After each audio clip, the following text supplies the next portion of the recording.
Hello, hello. Welcome to part, was it 8, 9? Something up there.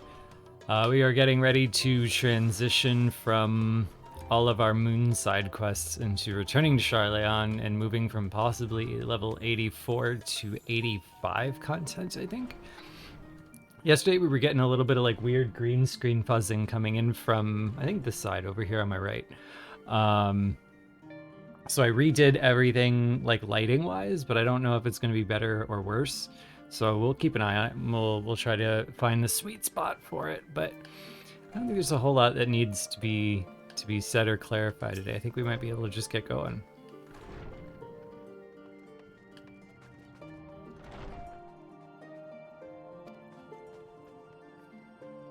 Yeah, we're back from hanging out with the Cinnamon Buns, which is our new name. All of our commentary has been combined by Aqua, aka Murph, into Cinnamon Buns.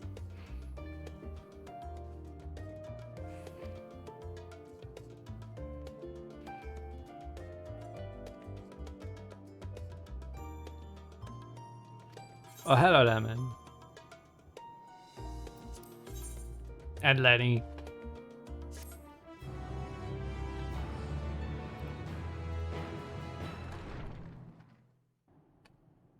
So far, so good.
Wait, was I right, or do I just get to choose? If I got to choose, I should have picked. Apologies, I didn't mean to... If you could spare a moment before bed. Thank you. I fear this may be the last quiet night we have to talk for quite some time.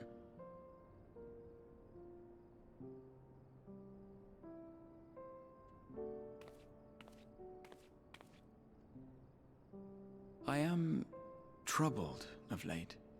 Unwarranted concerns, perhaps. I hope. Nevertheless, I feel compelled to share them with you. Though you have bested your enemies thus far, Xenos and even Zodiac, your victories have come at a considerable cost to yourself. No one is without their limits, and you are no exception. I worry the added weight of the final days will prove more than you can bear. It is surely too much for any one man. But you needn't bear it alone. Let me share your burden. My, carrying capacity pales in comparison to yours, but I could still help. Shoulder the occasional satchel from your ever-growing mountain of, baggage. You have already done so much to help relieve me of mine own encumbrances. 'Tis only fair that I repay you in kind. Of course, it needn't be only troubles we share. Moments of joy may seem few and far between now, but there will come a time when we look back fondly on this journey. The inquiry at the Forum, our march through the snows of Garlemald, our impromptu dinner in this very room. All of it. And that is to say nothing of the journeys yet to come. To the ends of the world and beyond.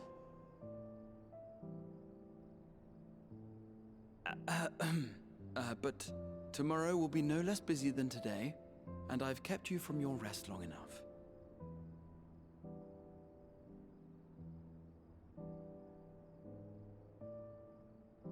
Sleep well, my friend.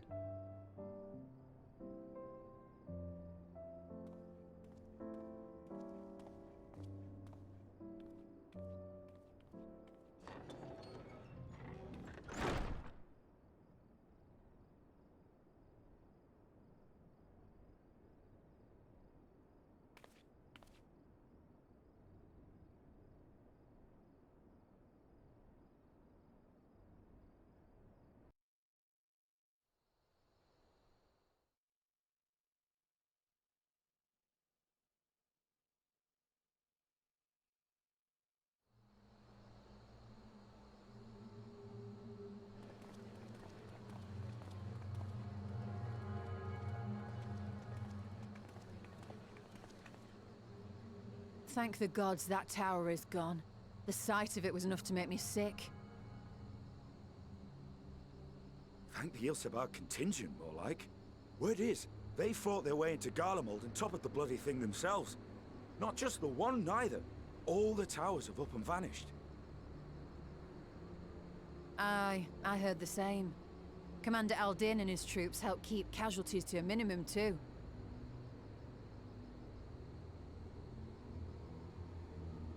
But is it true they brought back tempered Garlean soldiers?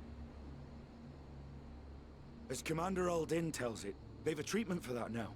But don't you worry. Cured or not, they've no plans to bring them into the city proper.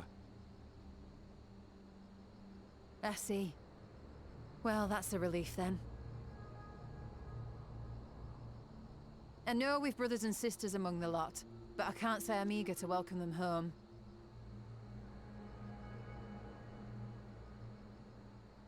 Wanted to think about it for a while yet. They're to be looked after in Alagana for the time being.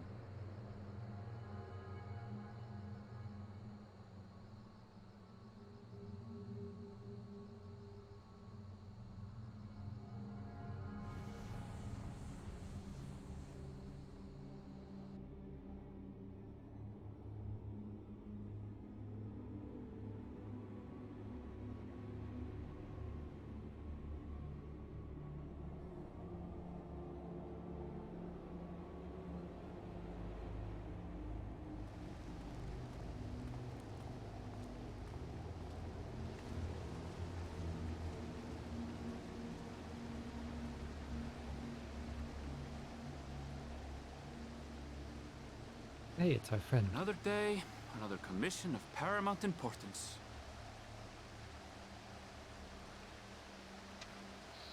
Well, what have we here?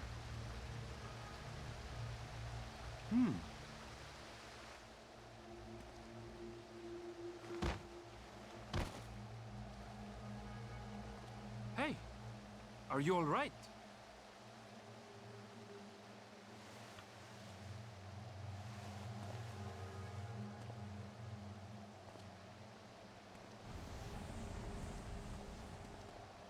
Was that? No. The shadows play tricks, nothing more. Oh, the capacity for human denial.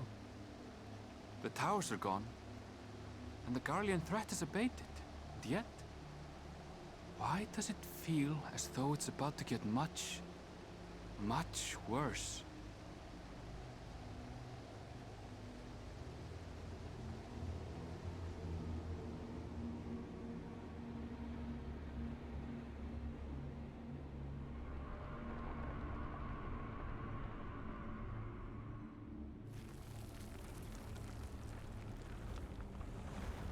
Well, that's not good.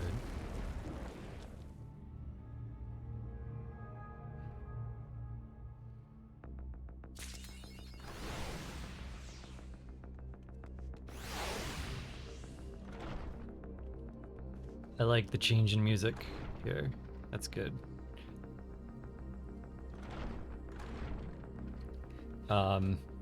When we were looking up into the sky just before it turned red again, I thought I heard like a feminine sigh, and now I'm like flashing back to like, uh-oh, Crystal Mom.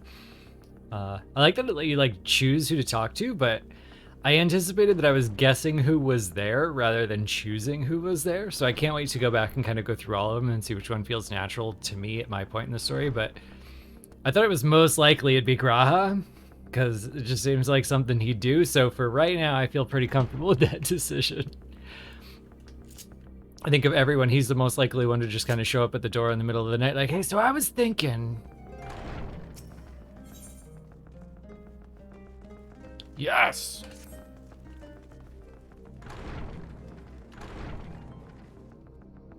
What was Estinians like, Mango?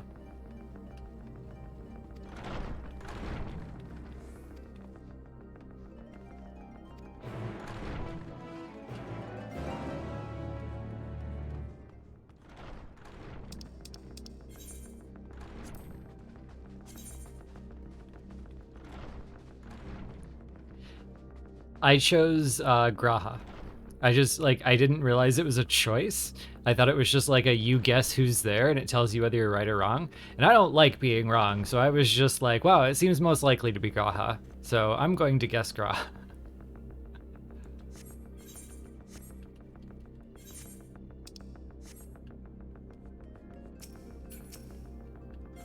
Oh, what was Y'shtola's?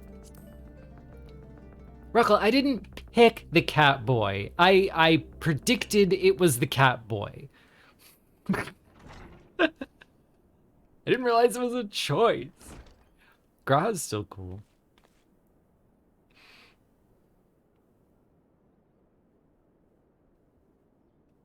Hey, my cool EDM. Bring it back.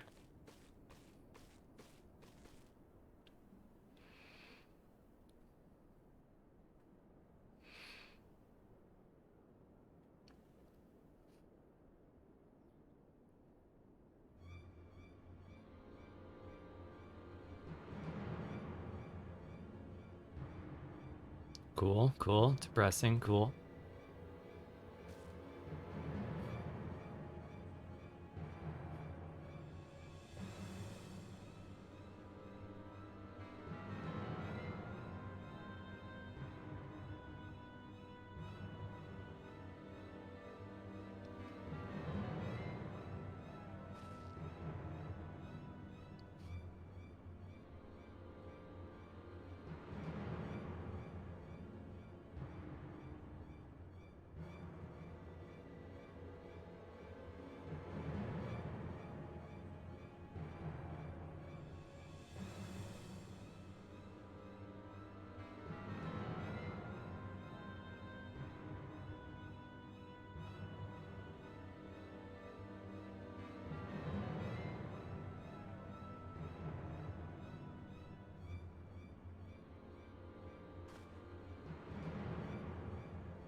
There we go. Cool EDM is back. Awesome. Okay. Before we leave town zone, there's one thing we really should do. Put this headpiece on, because I really, I can't change heads live in the MSQ. We took the risk once and it was okay. It turned out to be a bandana. But, this is not Moose's chic. This would not work.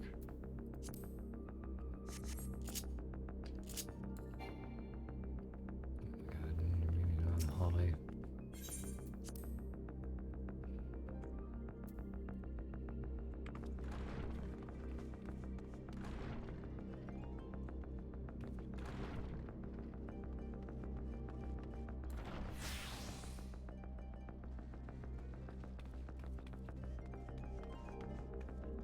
There we go. That's fixed.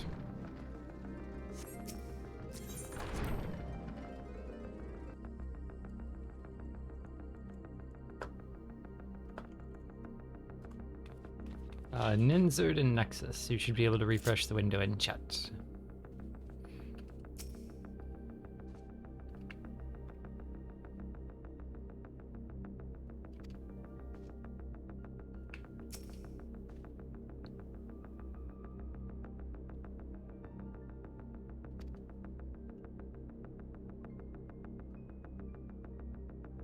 Another mention of Corvos. This, like, there's one every couple of levels. Is that the final zone?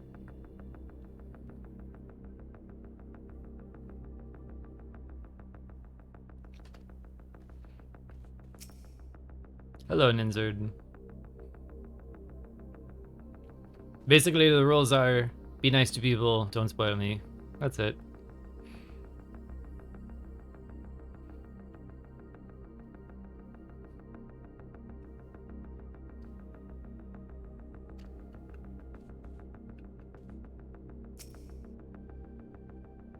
I'm so glad the Scion's B team is getting voice actors. Like, I hope it's not just a one-time thing. Like, I want to hang out with them more.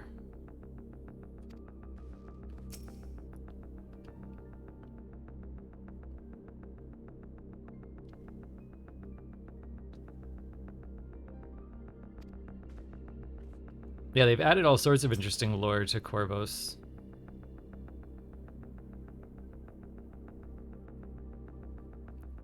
Need to go back and like compile all of the references that I saw and get them in a proper timeline.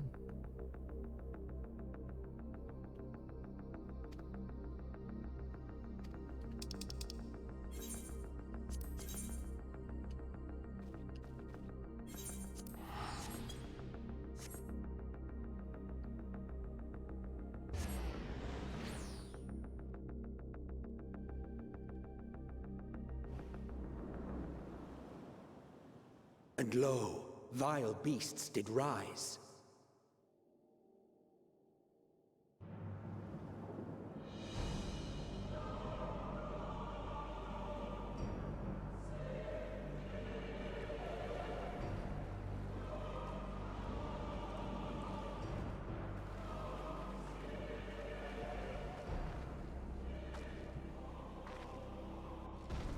Leaving naught in their wake but blood and ash.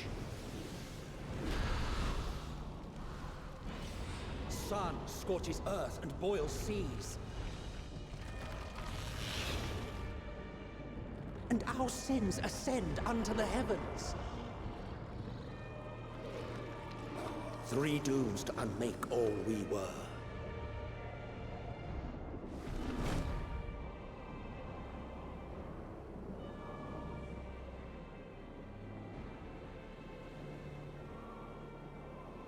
The sky burns. The final days are truly upon us. My friends, I trust you have heard the news. We have. What can you tell us of the situation, Your Excellency?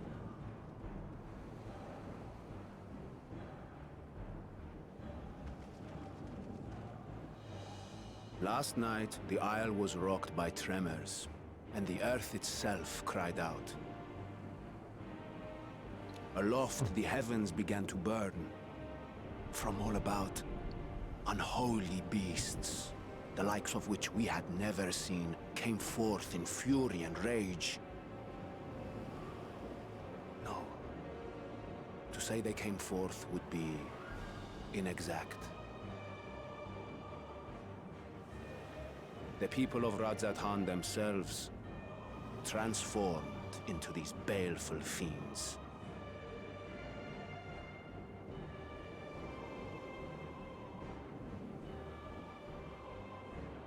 Though the phenomenon was observed throughout our lands, the first creature, the largest and most dreadful of the lot, wrought havoc upon us here in our fair city. Though they bear superficial resemblance to divinities of legend, they are ungodly abominations. The people decry them as blasphemies. The Large One's rampage has since taken it to the northern reaches of the island. I mean to dispatch our radiant host in an attempt to quell the threat. And what of Vritra? Vritra too makes for the north of his own accord, and yet he knows the blasphemy and its minions were but yesterday his beloved people.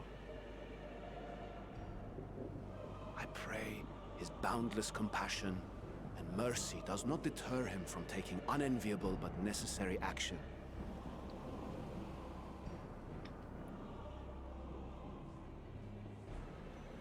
Understood. I ask that you allow us to aid you in quelling this threat. You would risk your lives to help us yet again? I have no words to express my gratitude. Our regiments approach the north from several directions, with a number of units set to depart from the docks of Yedlimad. They will make landfall in an area of dense jungle, where one can expect to encounter dangers even beyond the fell beasts we hunt. I leave you to your preparation. You will find me at the docks when you are ready to depart.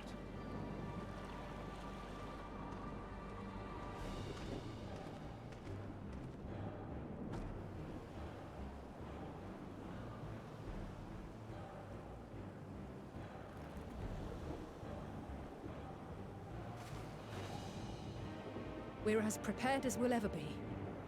Let's go.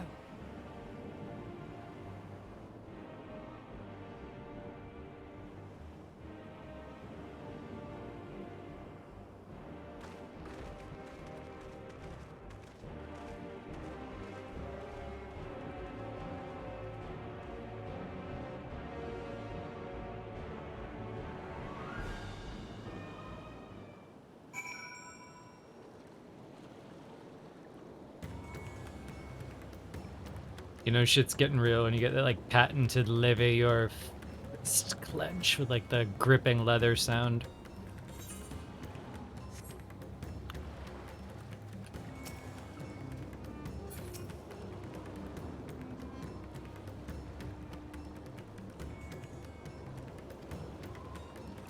And yeah, the voice acting is really killing it this time around. This is really good.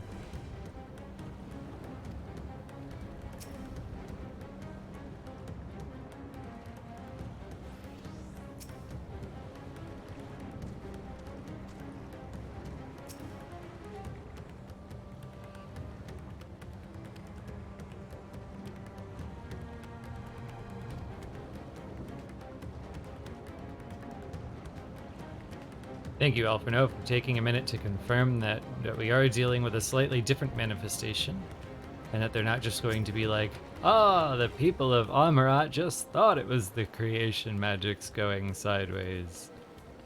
Oh, hello, No Soul. Hold on. PIP. There we go. I have seen both your name and that emote several times, so I assume that you're not here to accidentally run by spoil me. You may need to refresh the window to chat, but I'm going to make it so you can chat if you want to. The rules are, be nice and do not spoil me.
Oh yeah, dungeon right off the bat. Danger bongos.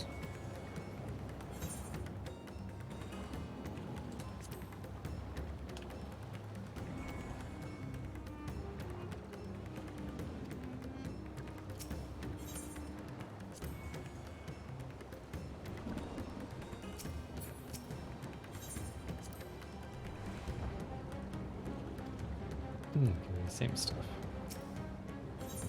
More or less.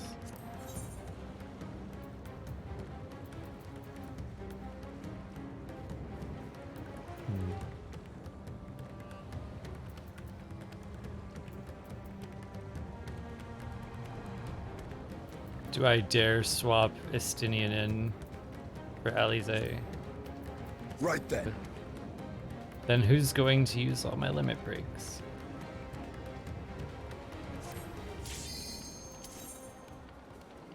I feel like Estinian needs a front row seat to the party because he was here in the trailer kicking ass. If there's anything in Outer Lano say, I will let Alize take the lead.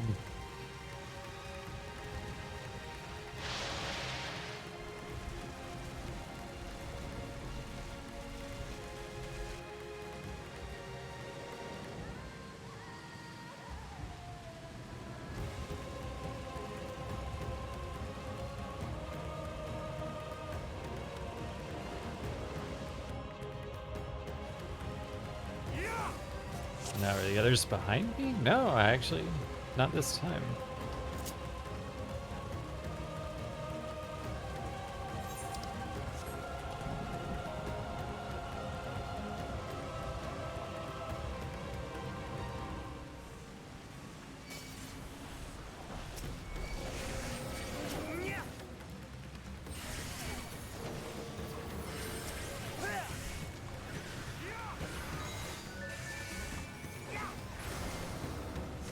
Gloves are off.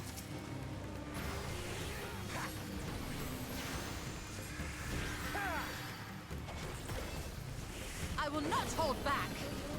That's funny. I partly do the trust just because I'm a wimp. Like, I know it'll take a lot longer, but like, I want to slow down and look at stuff, and I have like a 50-50 shot of seeing a mechanic and like noticing the telegraph right away and being like, ah, yes, that's the thing. Okay, I can do the thing. Or not seeing, like, I'm seeing everything but the one thing that would tell me what to do. And sometimes I feel really stupid just like not getting it over and over and over, and I don't want to do that in public right now.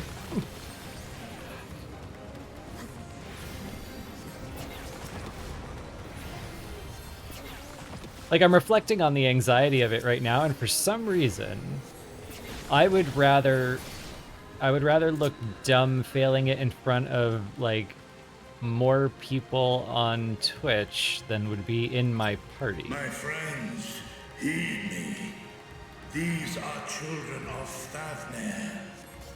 Forgive me.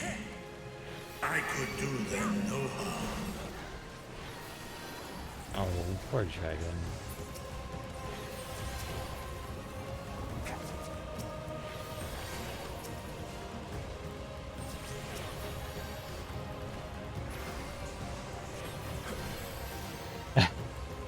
I am so big into horror stuff, but like, I understand that a lot of people aren't, which is why all of the alerts in the server are opt-in only, so that you never ever get a ping you don't want, because I would annoy the hell out of people doing the horror stuff.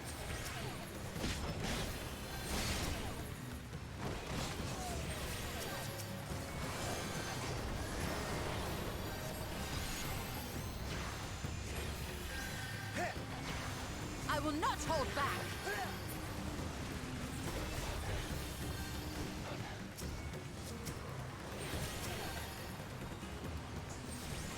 Being a 1.0 player, I really love seeing these models too, because these were just in the 1.0 data without ever being used, and we were like, oh wow, I wonder what those are for. And then they didn't use them for all of A Realm Reborn either, and we were so excited to see them in the benchmark for Heaven's Word as the demon ice dogs.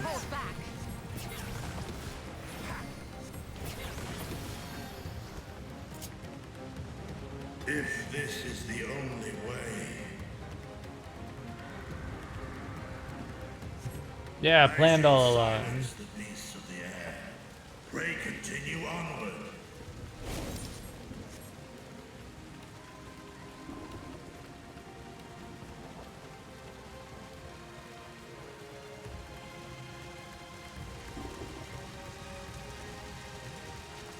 The scariest thing I've ever watched or played. I'm gonna have to give it to Fatal Frame because it's the only thing that's ever actually scared me. I've never gotten frightened playing anything else, but Fatal Frame got me good. The latest one is less scary, but it's still pretty artistic and fun.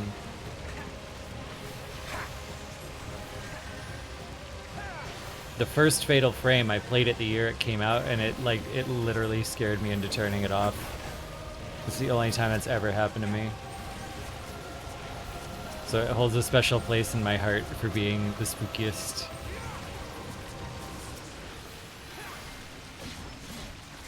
Yeah, the latest Fatal Frame is very wet. The guy who makes them, Makoto Shibata, he came to Los Angeles, and he considers himself like a very spiritual guy. Like he experiences seeing ghosts himself. And he came to Los Angeles, and he was reflecting on that. He felt like he wasn't experiencing any hauntings or ghosts in Los Angeles, so he blamed it on that it was very dry. And he started creating all of these associations between like humidity and haunting. And so he wanted to make a game that was based on that. I was like, hey, the Dead or Alive engine has this sweat mechanic. So let's see if we can use the Dead or Alive engine, and then we can bring like moisture into the ghost thing. But the Dead or Alive engine also has like really glistening skin and shaky boobs, so it's like this very weirdly sexy game, like that shouldn't be. It's a very weird experience. Dead or Alive engine was a very interesting choice. Returnal got under your skin? I check out Returnal. You're mine. My theory is that horror is attractive to people who've already been through scary stuff, because if you're gonna feel it anyway, if you're already familiar with those feelings, then knowing you're in a safe context to explore those feelings, like you know nothing bad's gonna happen to you. So you get to explore them in a safe place through like art and metaphors, and I think that's just really attractive to people who've already felt that anyway. Just a theory.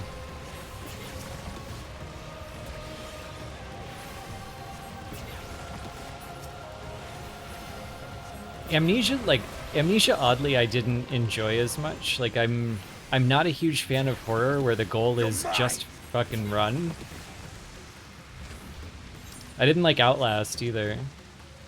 Like I understood it was a good game, but it wasn't my vibe at all.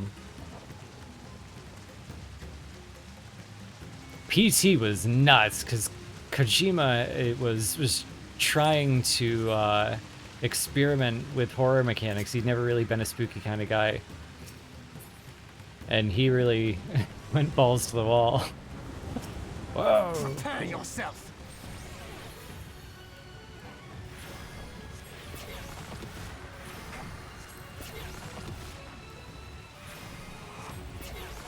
Yeah, I only played about half of Outlast, and it was just like violent and gross.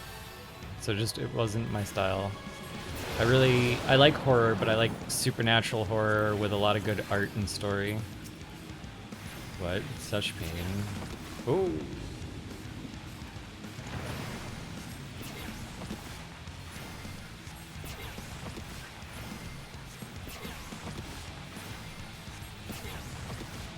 Uh-oh, I just got a warning from Cyan that we have an all-worlds emergency maintenance in like 3 hours. Let's see how much we can do in 3 hours.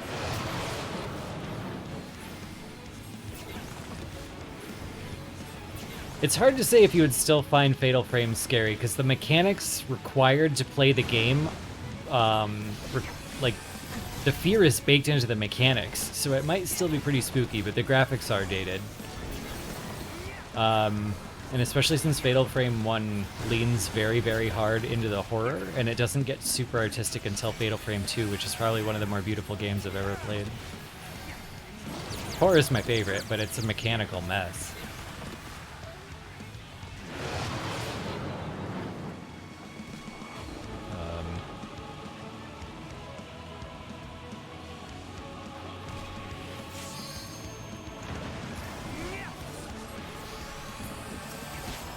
Yeah, Aqua, for the 20th anniversary of Fatal Frame, they just re-released that Wii U one on all platforms. It was supposed to be the first game I streamed just to test, but everything got a little wonky.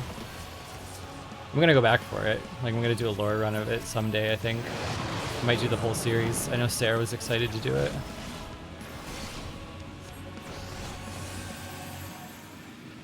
Oh, beans.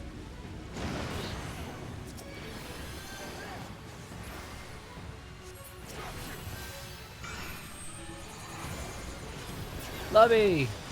Hold on. Let me get through fight. I will let you chat. Oh.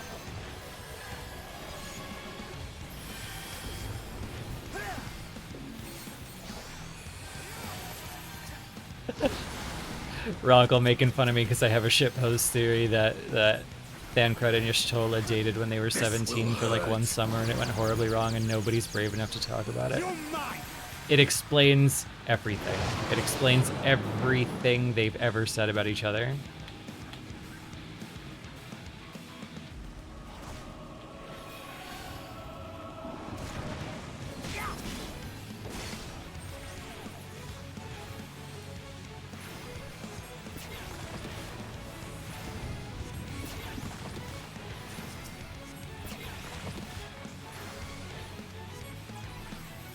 Yeah, Fatal Frame would be a good one to start, like, streaming horror and testing the horror out, layout and stuff like that.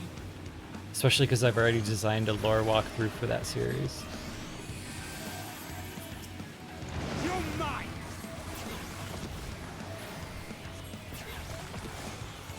I think the first horror game we streamed was just a small group gathering of devotion. I will not hold back. And that one went really good. I love that game.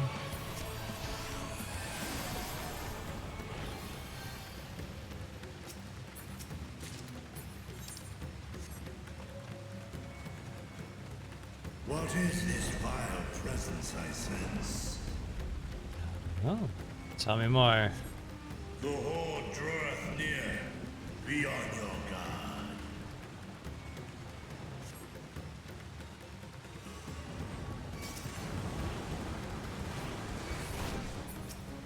Since we have to wait for them to kill all these monsters anyway, I will indulge in explaining this absolute shitpost theory, so you don't think I'm totally crazy.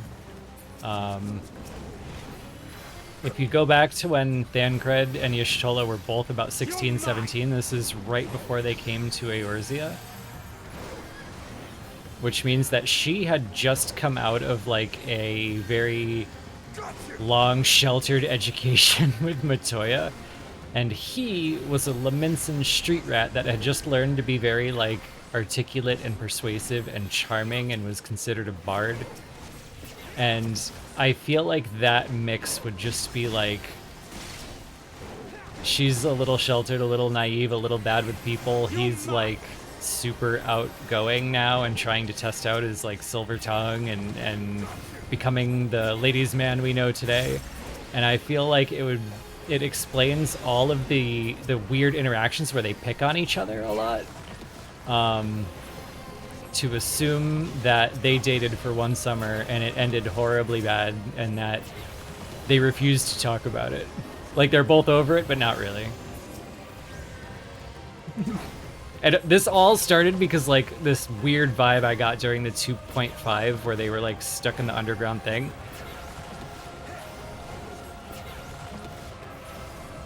For some reason, the way they were talking to each other just sounded a whole lot like, hey, remember when we were 16? I'm sorry about that. Yeah, me too.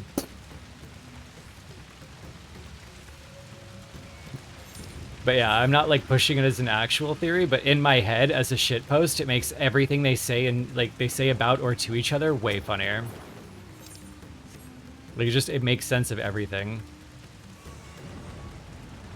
Oh, nuts.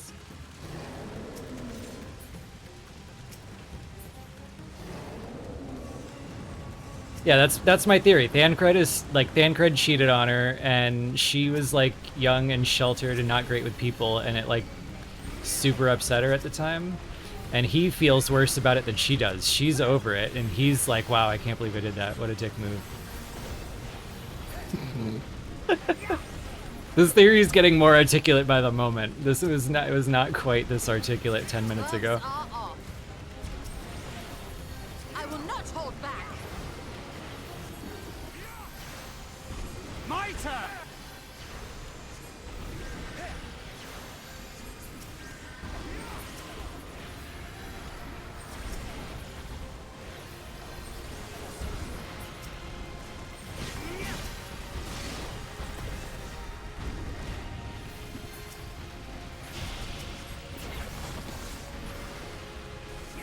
I will not hold back.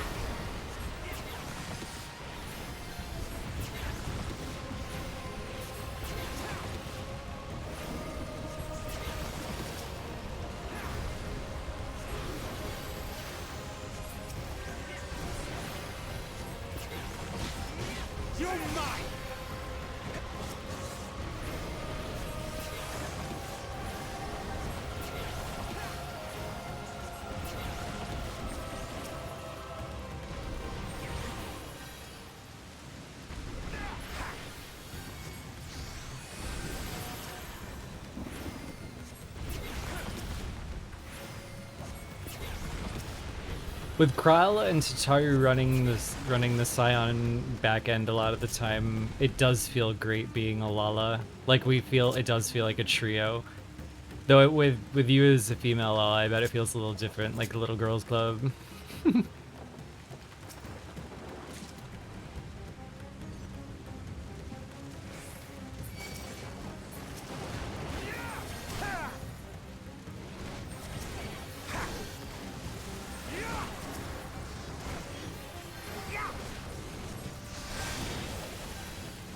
This will hurt. You're mine.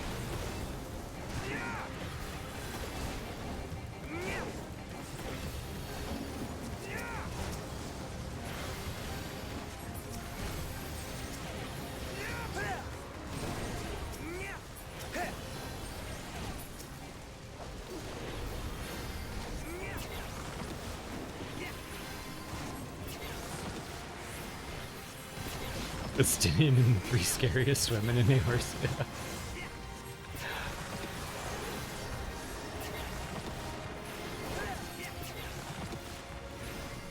I got to appreciate the short story that confirmed that after we were all kind of canoning it.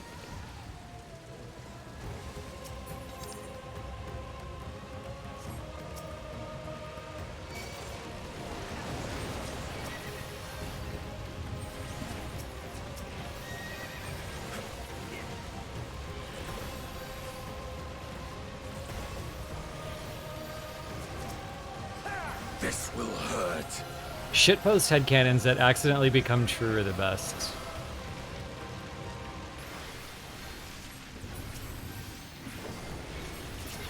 I will not hold back. My turn.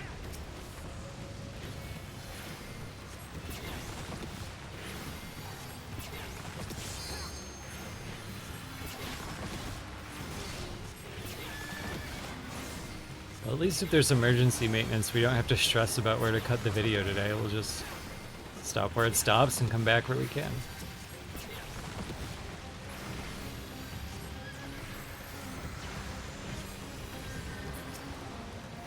Oh, Aqua, did you turn kind of the Scions into your found family group and like define it that way?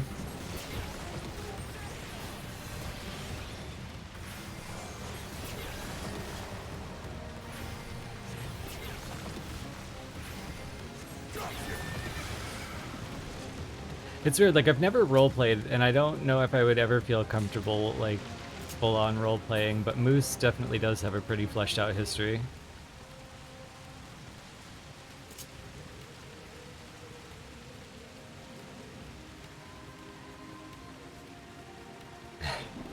I do like finding out in this expansion, like, the kind of expectation reversals in the Estinian Alpino relationship. I loved finding out that he's even worse with money than him.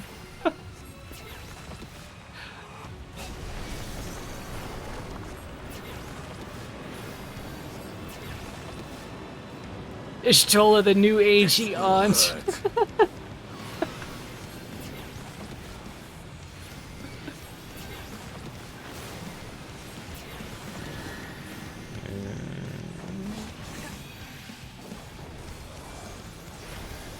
My turn.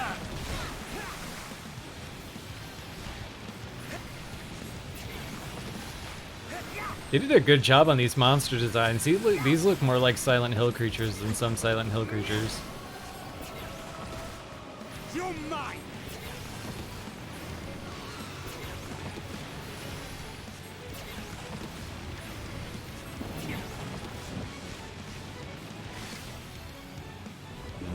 Oh no, I need a bubble. Oh no, I need a bubble.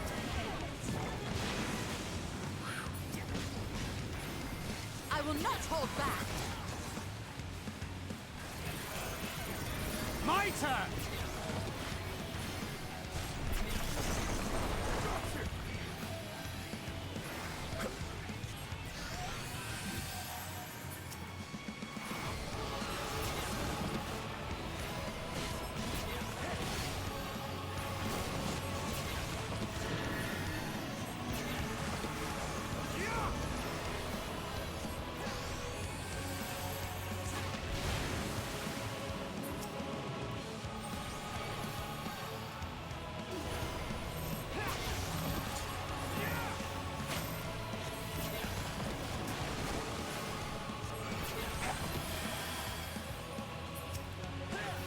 You're mine!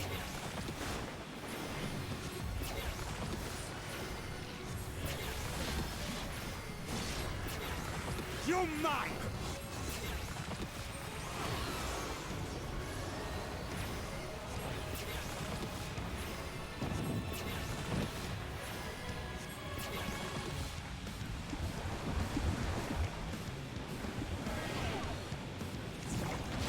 This will hurt. I will not hold back. Mr. Burns on the moon is gonna be my favorite meme. Like, it was that thing that happens right before you even get into the game, where it never leaves your mind. I'm going to say it every time I walk by that thing.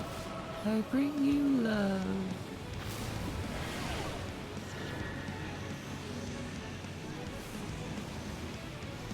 Oh, wait. Uh-oh. Oh, wrong timing! Oh, boy. Oh, it didn't hurt at all. Yay.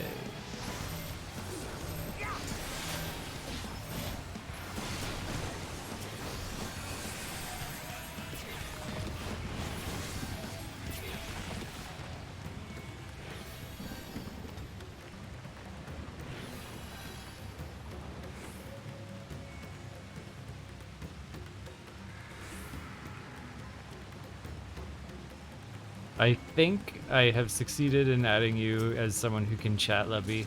You may need to refresh.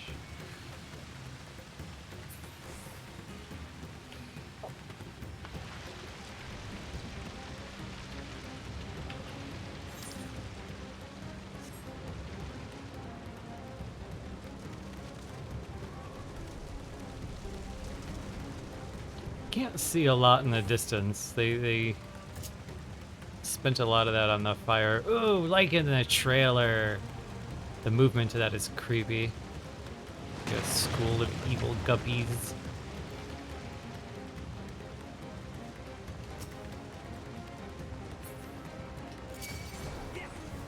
Yeah, I've already like gotten all of the achievements in Maiden of Blackwater. What interrupted that one, I think, was that when I ordered a new PC for the first time since mine died in 2018.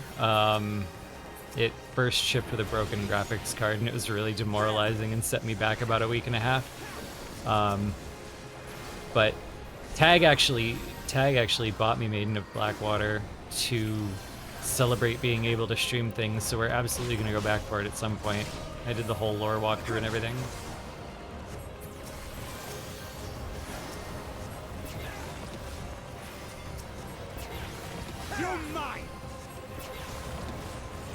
Fatal Frame has like a really nice but small community.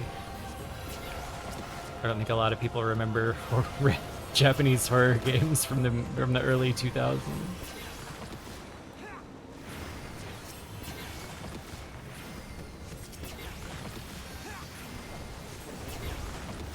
But it's got a special place in my heart.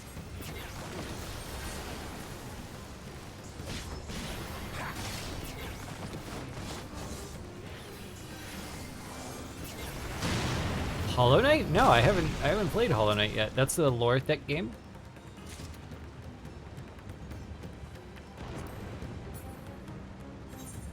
Siren. Oh my god. Yeah, I have a story about Siren. Well, let's see if I have time to tell it. I bought Siren because it was made by the same guy who came up with Silent Hill 1 before he moved on. Keiichiro Toyama developed Siren 1 with the intent that it was too hard to beat without a walkthrough. It's impossible to beat without a walkthrough in any reasonable length of time. Because when he was a kid, there was this really difficult arcade game. And what people would do is they would like pull out Sharpies and write on the case all of the things that they discovered, and people would try to use that to get closer and closer to the end. And then that resulted in people driving around from arcade to arcade trying to create little books of hints. and he wanted to recreate that because internet forums were just getting like really big, and he thought it would be cool if everybody did that there. But everyone who played the game after that is just like, wow, this is mercilessly freaking hard. And not only is it hard, like the lore is very, very difficult to put together. I had to use a workflow generator to figure out how all of the levels connected to each other. It's like this big rigmarole map. The game is fucking nuts. I love Siren though.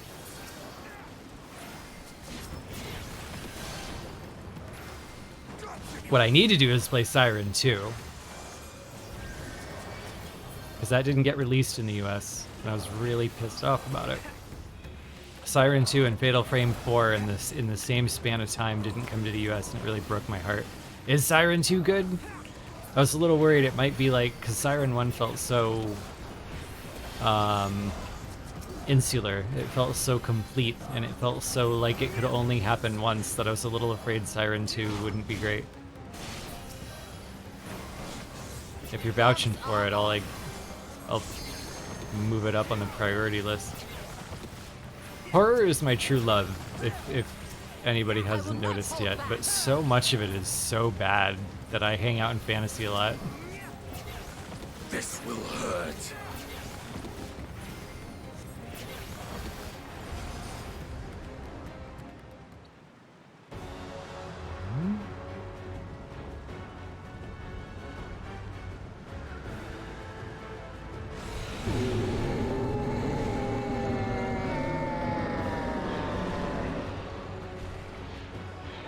Dark fantasy is my jam, though. I'd play that. Oh, thanks for the hand.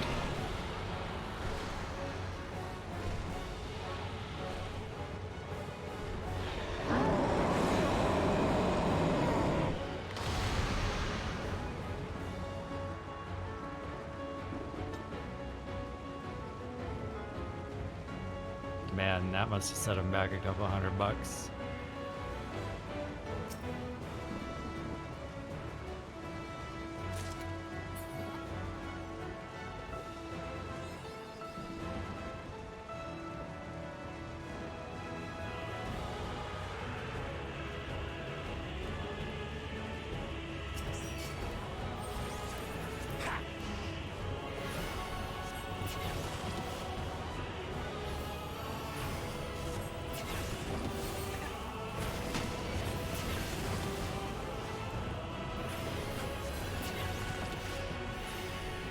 Yeah, the cinnamon buns did feel like a vibe reset. Wait, what?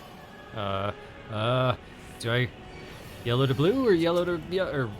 Oh, okay, red to blue. Okay. I will not hold back.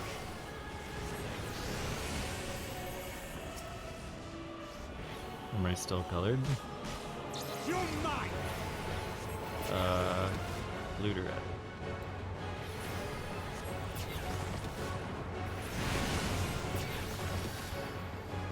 No bone stacks, I'll assume I'm doing that right.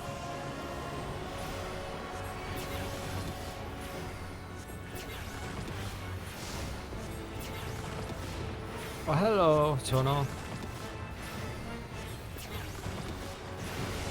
No worries, you didn't miss much. We just, like, came over here and leapt into the dungeon.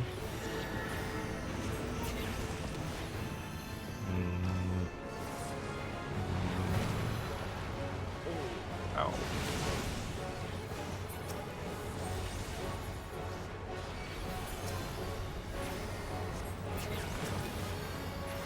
And we're also probably gonna have to stop a little early too because of the all worlds emergency maintenance. Actually, for a new launch of an MMO and how much they like stress the servers have been under and everything, I'm surprised it took this long to get to our first all worlds emergency maintenance. I think we got about 3 hours.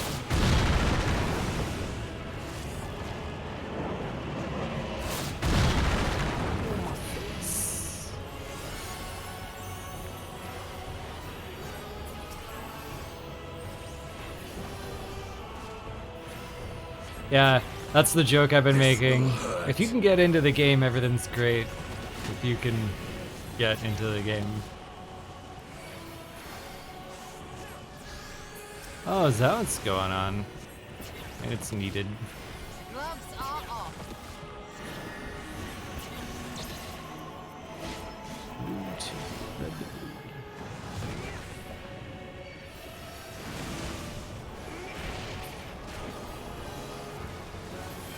I mean, in a way, in the long run, it's a good thing, right? Like, we were a little worried Shadowbringers would be the peak of this game. That there was no way they could replicate, like, the magic of all that again. Like, it was just too good.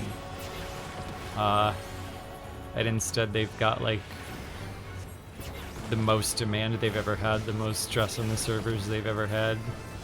You're mine. Long way from dead yet. And I bet, like, Yoshida's anxiety that people are going to see Endwalker as the end of 14's main story, the end of 14's real story. I bet he's going to go, like, balls to the wall on 7.0. Like, to try to shock and impress. Money's on the New World, just because, like, it vibes so well. A whole new world beyond Heidelin and Zodiac.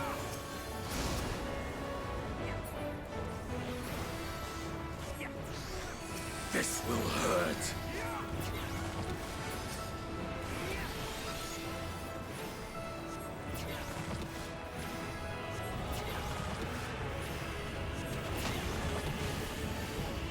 All I've wanted for a while now is an Eorzea 2 expansion. Like, I wanna learn more about the clans and city-states and just be home for a bit and do the Presence Silver Tier Lake stuff.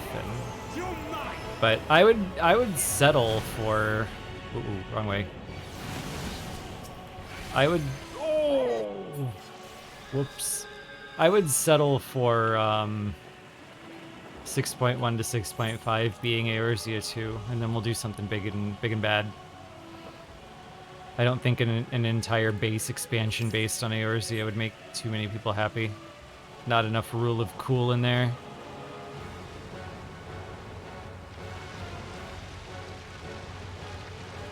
But I feel like we're gonna need a lot of Limsa. Limsa's going somewhere big soon. We cleared up literally everything on their plate. Rapid fire.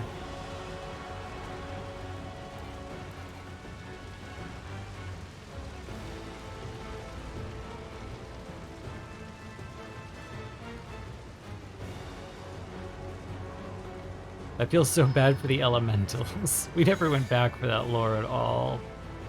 We didn't have to go back for, like, the green rot, I guess, but the elementals were such a big part of the world setting. It was just like, nah, never mind. We got other shit to do.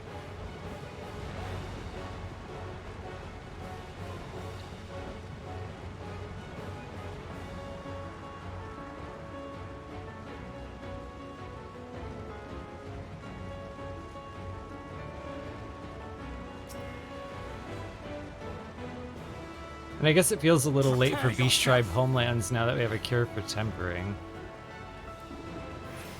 Like, those were the most scary and dangerous places in 1.0. Or not 1.0. Oh yeah, actually still 1.0 too, but I was thinking of 11 in my head.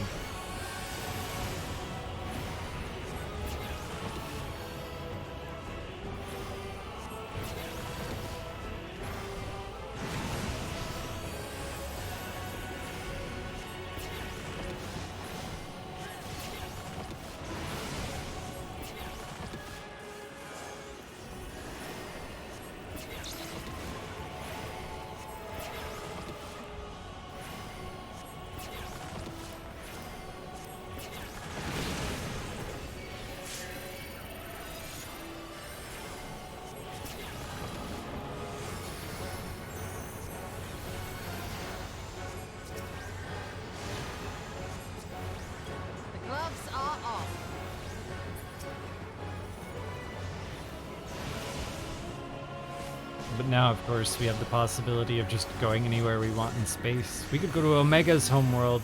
Why would they ever let us just stay home and do localized stuff when we could go to other planets? I feel like it's. I still feel like most people kind of want New World or Mericidia, though.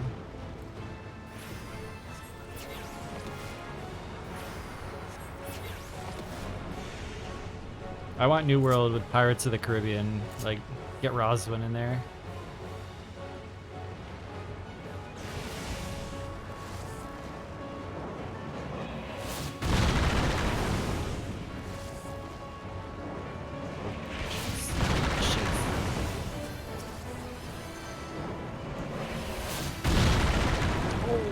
I am bad at this one. So he stays in the same spot and keeps doing that. I'm just following the others.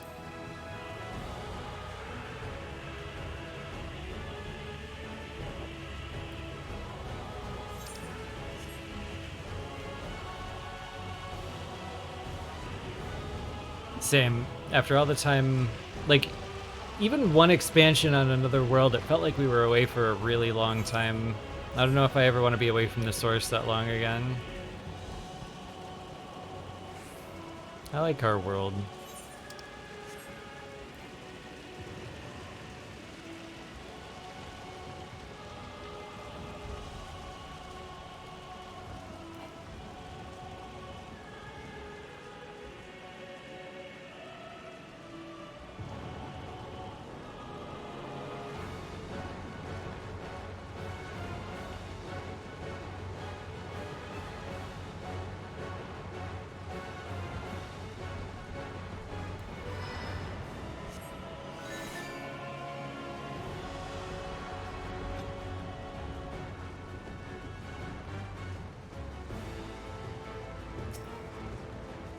Okay. Attention. A-game. Look at the things.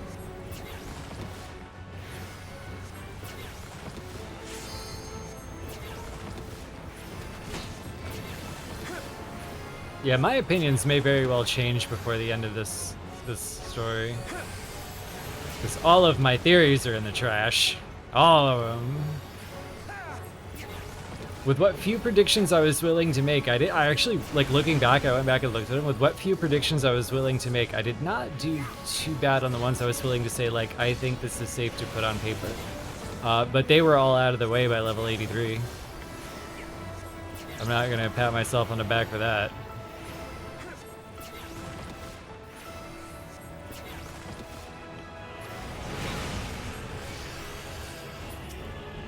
No, not really much for patting myself on the back anyway. You underestimate I feel like Clothing ruins the fun of speculating as a group.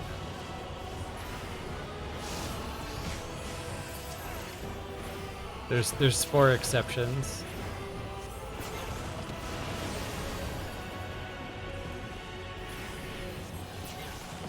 This will hurt.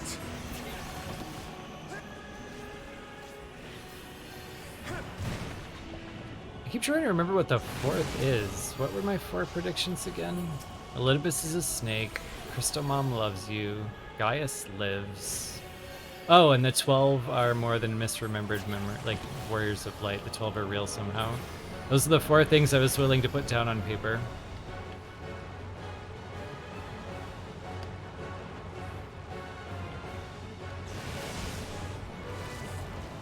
But not even, like, because I really believe them, but because I thought it would make the game more fun to play. Okay, see, no, see, it's so easy. You just don't look away from this. But it took me too long to get that.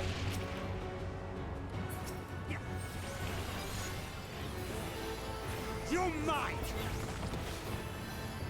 It would be hilarious if they were, like, actively subverting what the loremongers thought. Like, I know they're actively subverting what general discussion vibes are, but if they had their mind on certain people just to undermine them, that would be awesome.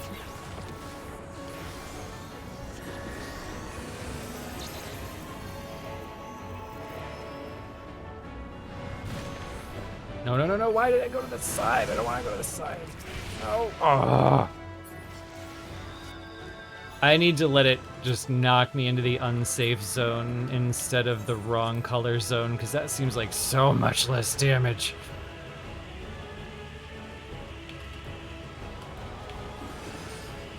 I'm trying to get knocked straight back, and it's knocking me at like a 45-degree angle, and I'm not a fan. Yeah, I'm just gonna go right into the lava.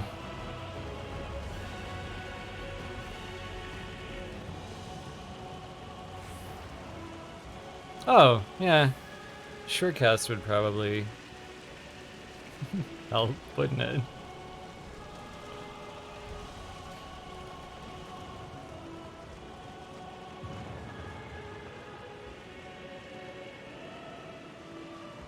I'm like as a shield healer, I'm so used to just like learning the fight and only using Surecast when it's absolutely necessary to avoid a mechanic.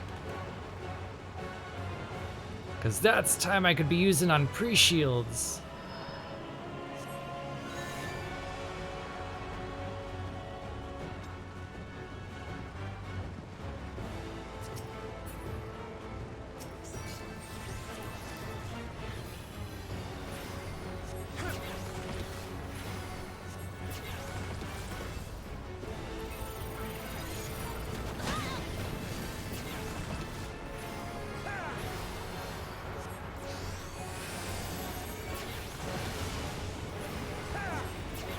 I appreciate boss mechanics that require actually like looking at the screen, not watching Netflix, not talking about what your hopes and dreams are for 7.0 in the middle of 6.0.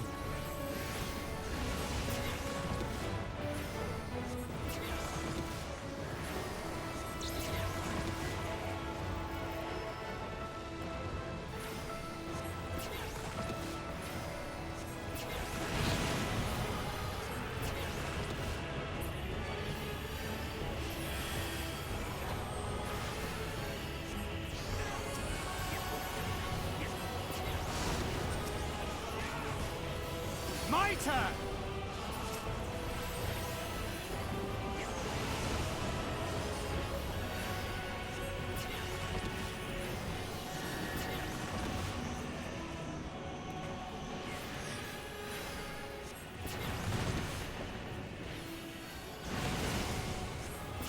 Yeah, remembering Surecast is the thing. Sure changes a lot. Thank you.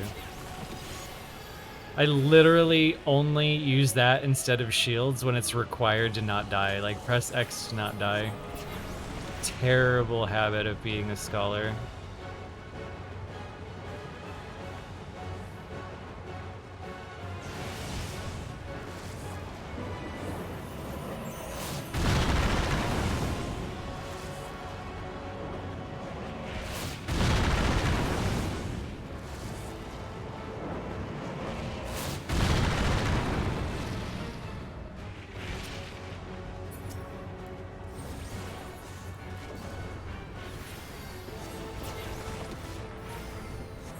This will hurt.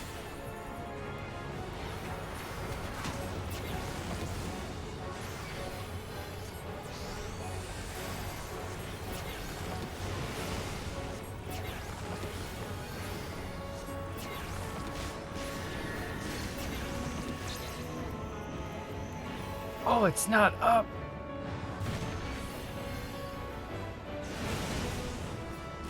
Stupid cooldown.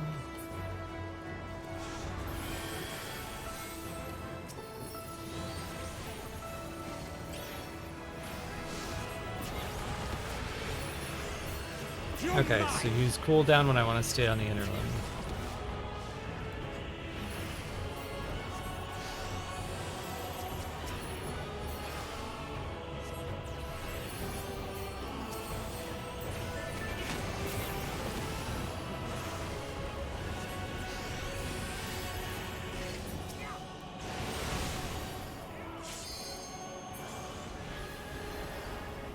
Time to end this!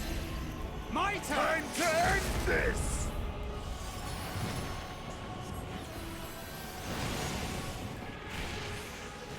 This is going to leave a mark.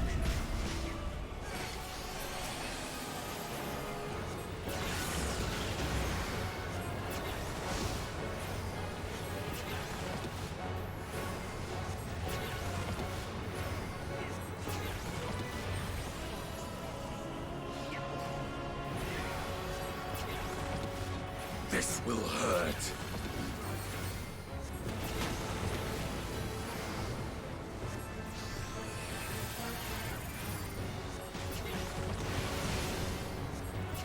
You're mine!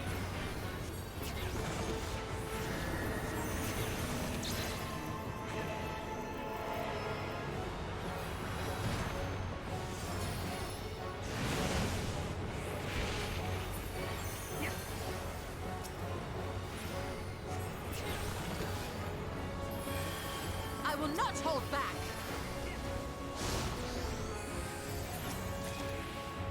Okay. That was a lot of things I'm not trained to do as a scholar. Look at the same place in the sky repeatedly. Remember that knockback immunity exists. Except being tossed into the flames on the outside of the arena. Back in my day, that was a one-hit kill. You never did that. It's not supposed to hurt less. But that's what I mean. There's like, every now and then there's like, there's the mechanic that takes me what I feel like is too long to notice the one thing I'm supposed to pay attention to. Like repeated, like I think for the first 2 runs on that meteor thing, I was like, okay, he did that way, where's this way? And then he hits me from the same way again.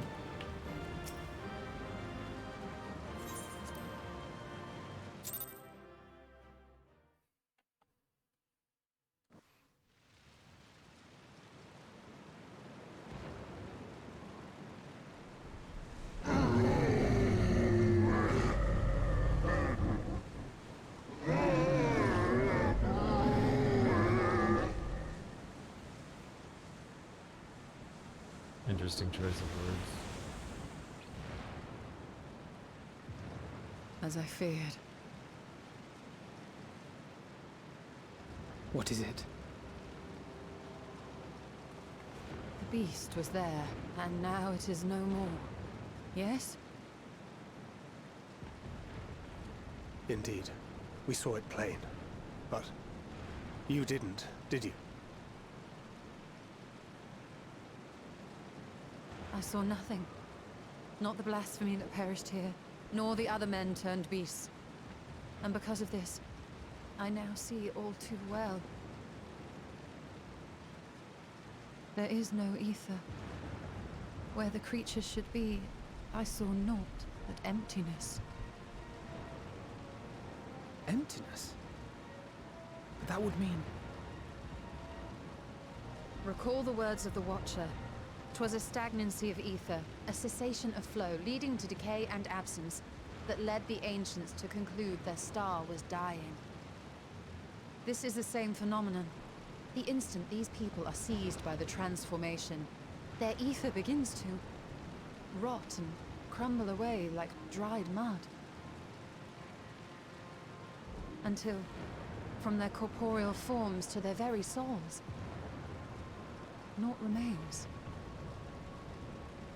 But the beast spoke with its dying breath. Surely at least a sliver of the man it was endured. Mayhaps so. But even if the process was incomplete, it was little more than a faint residue. Gods be good. You're saying they cannot be saved? Not by any means known to me. Or by any means at all, like as not. For there is naught left to save.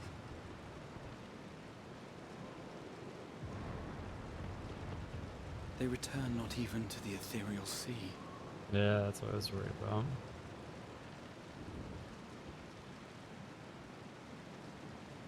Rip any rejoining plan. Shards falling off the table.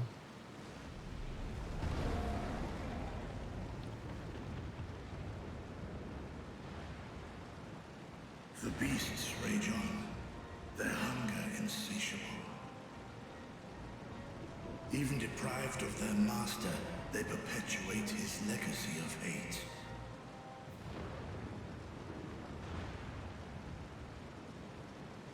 Once proud sons and daughters of Thavnir, all of them, and now I spill their blood.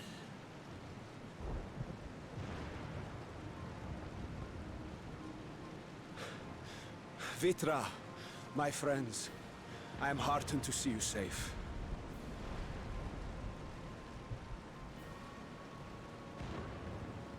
You put your secret at risk. Those closest to me already know the truth. A truth I must now share with one and all.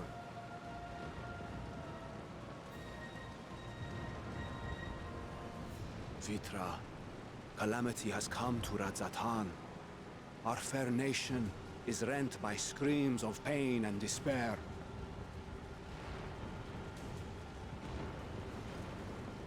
More than ever, we require a strong leader to shepherd us through the storm. Reveal your true self to our people, Vitra, and guide us to salvation. What madness is this, I-One? Thou dost forget thyself. Were we to reveal our duplicity, it would do naught but foster confusion and chaos. Nay, I shall remain the Satrap's loyal ally, and do battle with the beasts. Easing hearts and leading the people to safety is thy task, and thine alone. Yeah, you've got literally one job.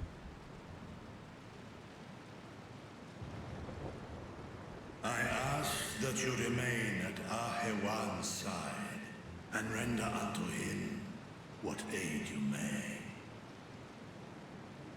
I know not what lies ahead, but without you, Radzatan will not survive.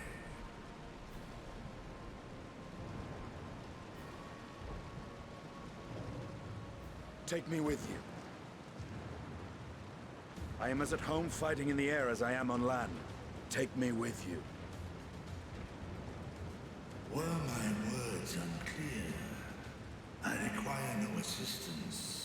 Thy place is at Ahewan's side. Estinian, here.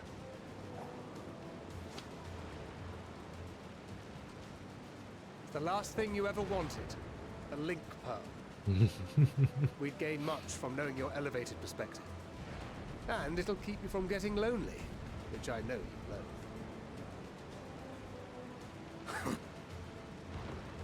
You heard the man. Seems I'm coming with you after all.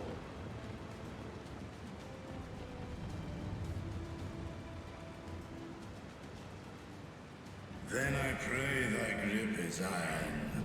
Be it on thy head if thou dost chance to fall. Fair enough. Now, shall we?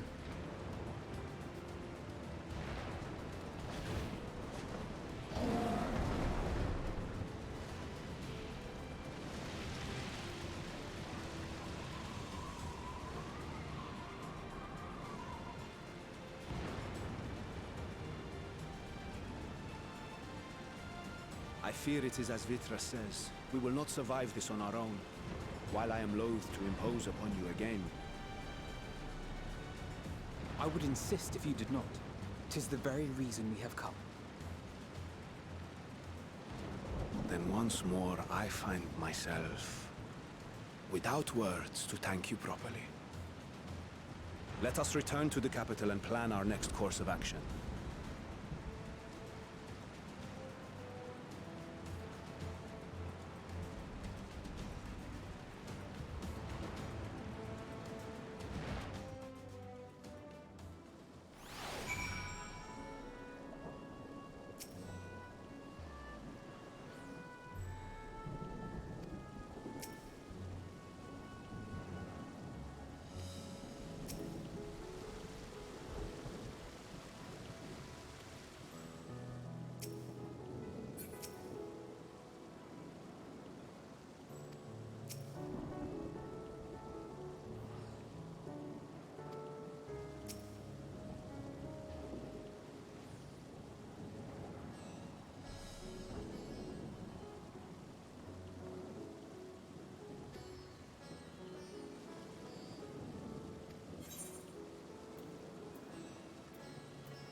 Oh, hello, Violet.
I feel like they, like, depending on when the next what the fuck moment is, I feel like they're doing pretty good with the pacing. Like, they subverted expectations big time by wiping some of the biggest stuff we were concerned about off the board, like half of it right away. And then gave us a little time to process that while we hung out with the cinnamon buns. And now we're back to something we anticipated having to deal with, but under a new context. And it seems like they're dragging it out just long enough that the what the fuck's gonna hit pretty hard.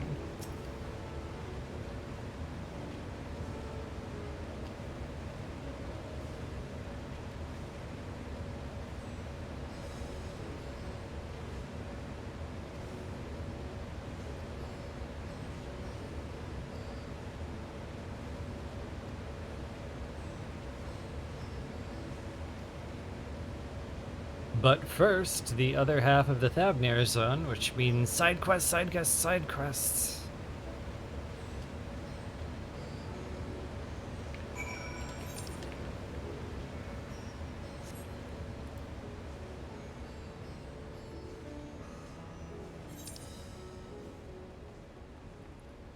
Yeah, Murph, I had the final days thing backwards. I thought the towers were gonna usher it in, and that Fandaniel would be like, not the final boss, but maybe like a 66, 67 thing. Like, I thought the whole point of the towers was to mimic the, what we're gonna call them, blasphemies now, I guess, but we were calling them terminus beasts. So I thought, just like they lost control of creation magic, since we didn't have those, the towers were gonna do that. The towers were gonna usher in the primals, because that's what we think of as the scariest shit. And that was gonna be the kickstart for the loop for the final days, and that would give Zodiark purpose again, because he was created to solve the final days. I had it all backwards. All just upside down. Instead, we just ganked them right away, and that caused the final days, which had nothing, like, the towers are gone and the final days happens. This is not what I expected at all.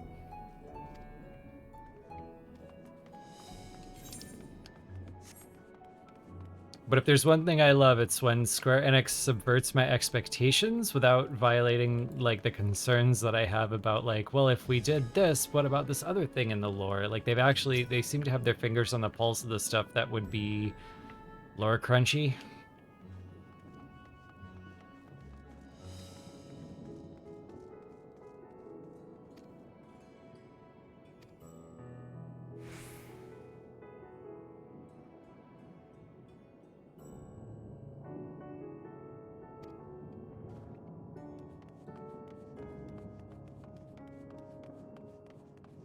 That was kind of my assumption anyway, Murph. Like, every time the Ascians weren't kicking Hydaelyn in the shin, she just took a nap. Like, I called our universe beautifully broken from the perspective of the Sundered.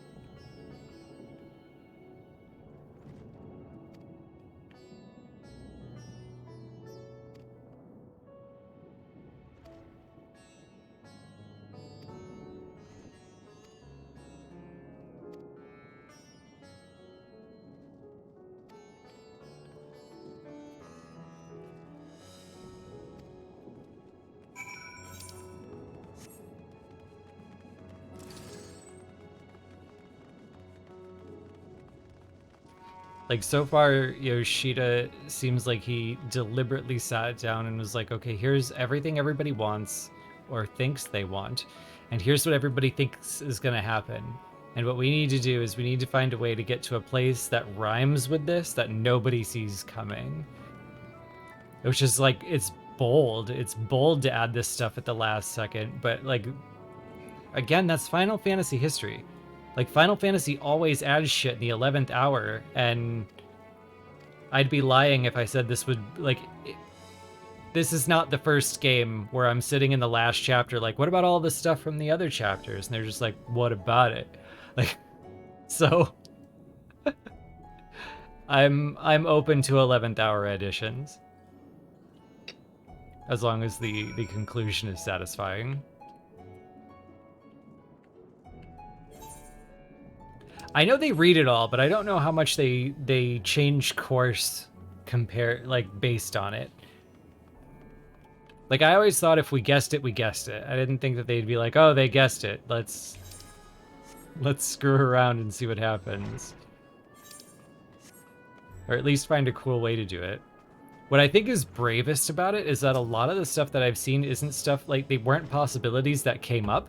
So not only was SE willing to do stuff that was unexpected, they were willing to do stuff that they didn't know how we would react to, which is brave in the last chapter. So if this turns out in a way I'm satisfied with, that's a hell of a gamble to pay off.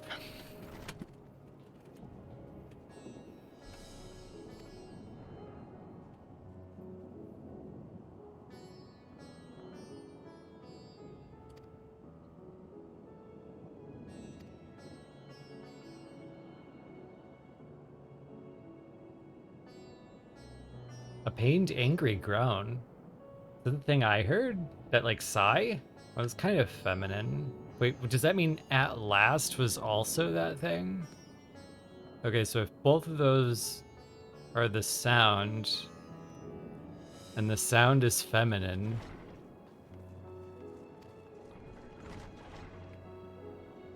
I don't know. Watch this all just be Ultima.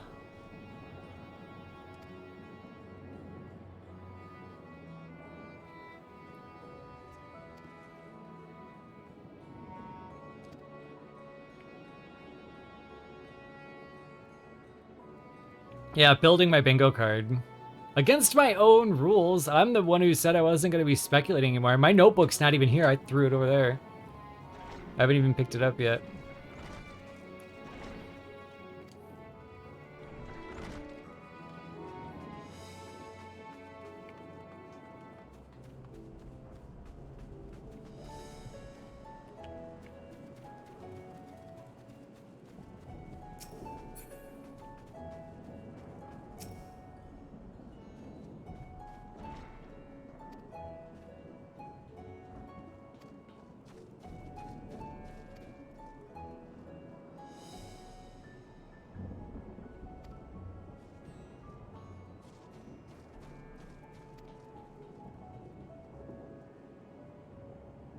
Emptiness versus chaos versus darkness.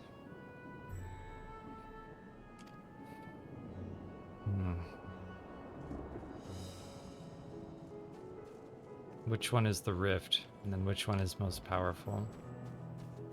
Because if darkness is active energy, then you can rewrite the laws of reality with it. Rift is infinite possibility. That's the one I would line up with true chaos. So then, if Zodiark is darkness, he may not be the ultimate destructive magic. Even if Ultima was said to be a sliver of his power.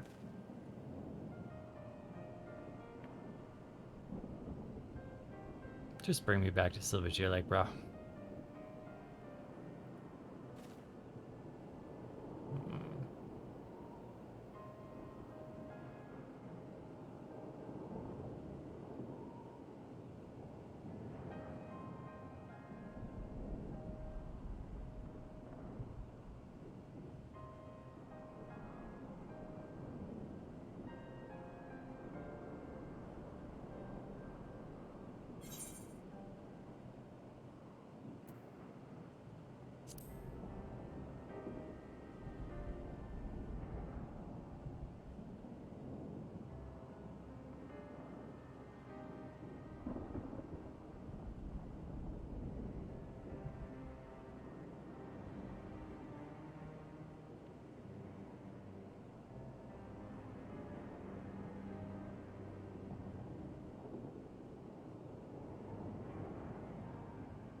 I'm not trying to sell fish again.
Good observation, Ninzer.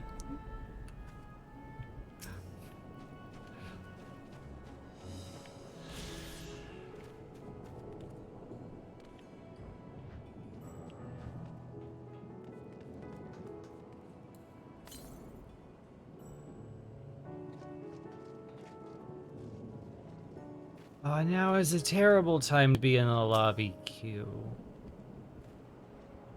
We need to like watching the maintenance approach from the queue. That's depressing, I'm sorry. Yeah.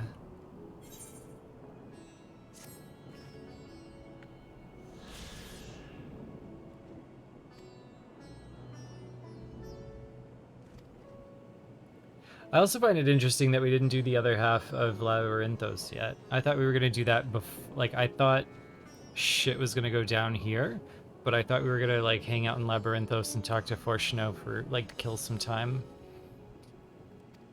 So now I'm trying to factor in where does the other half of Labyrinthos fit, because we still got Dark Tulia. Or I guess on stream I should probably call it, what did everybody call it? Zeal? That's our code name.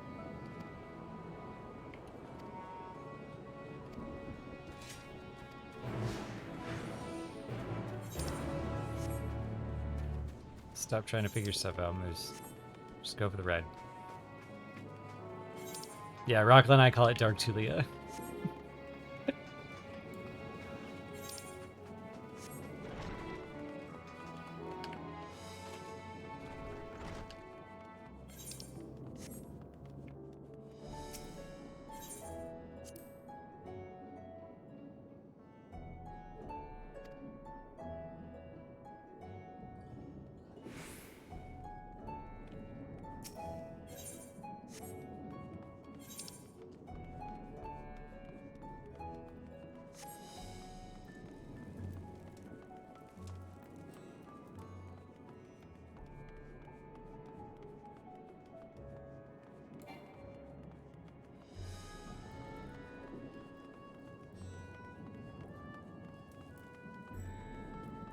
I have never tried to fold a fitted sheet and have it go well either.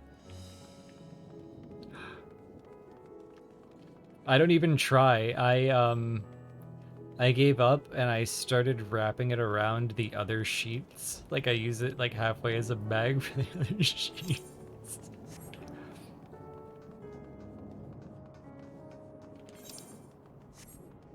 Oh, are we gonna trade are we gonna use Twitch chat to trade folded sheet fitting tips? I'm all for it. I only learned how to properly fold a t-shirt when I was like 23.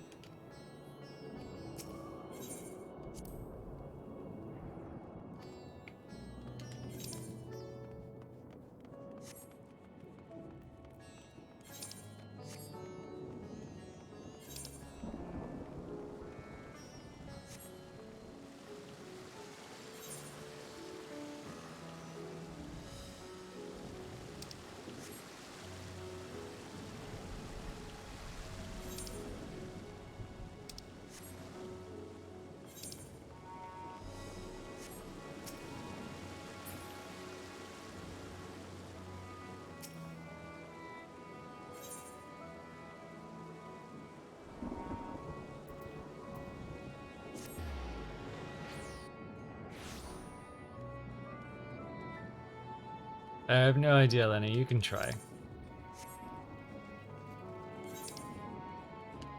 Wait a minute. What?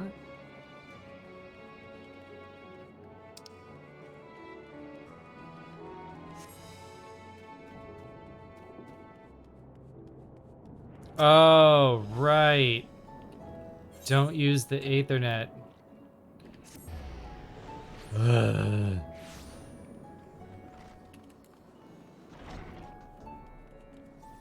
See what I get for trying to speculate after I said I wasn't going to speculate. All of the stuff that's supposed to be the in-the-moment tasks, right out the brain, gone. Like walking into the kitchen, forgetting why I came in there.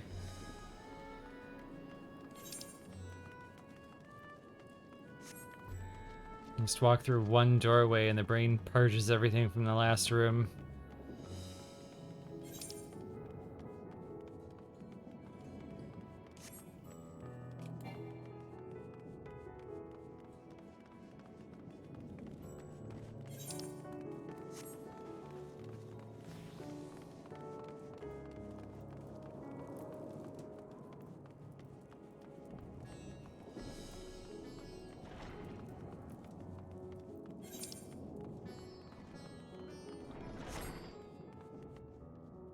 What would Graha think, that I forgot him?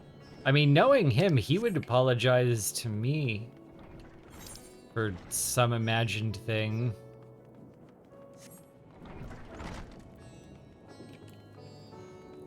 I mean, he'd probably apologize for that. I thought he could easily follow me, being that he was the Crystal Exarch. What kind of Crystal Exarch can't use an Ethernet?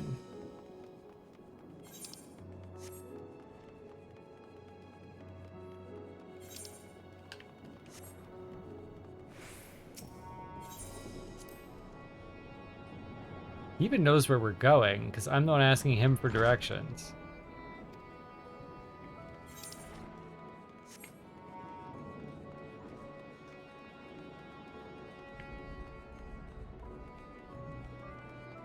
The man spent 5 years trying to teleport you.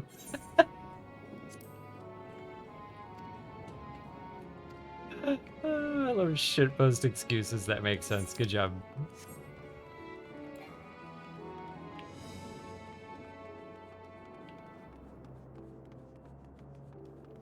Bro, you got an Ethernet on your back.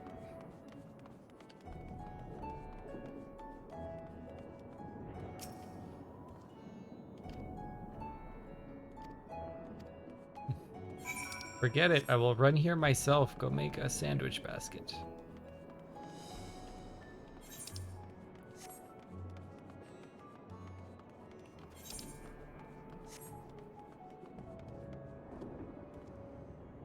Gather information.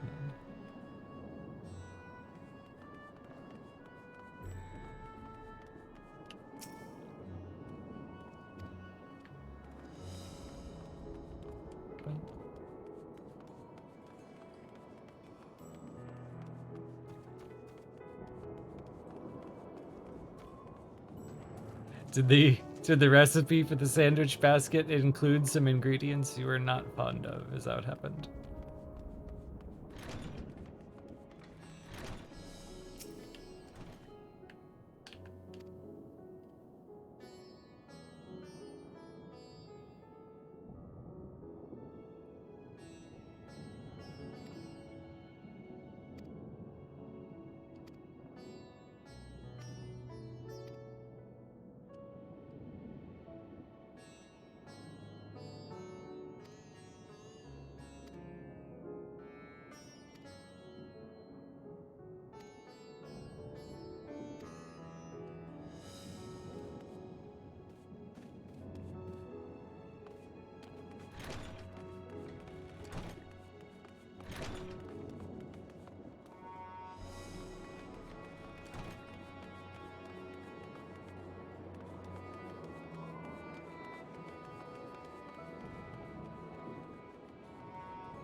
Did it say how long this emergency maintenance is for? Like, are they just doing the default 3 hours, or is it going to be fast?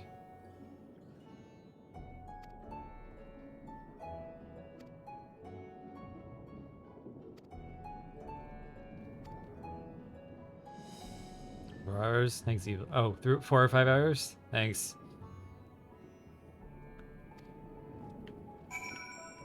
So this will probably be, what? It goes down. Yeah, this will probably be a short day too. Man, I'm getting stomped in terms of like time efficiency. Maybe I can get some of my real life stuff done. I'm trying to juggle everything.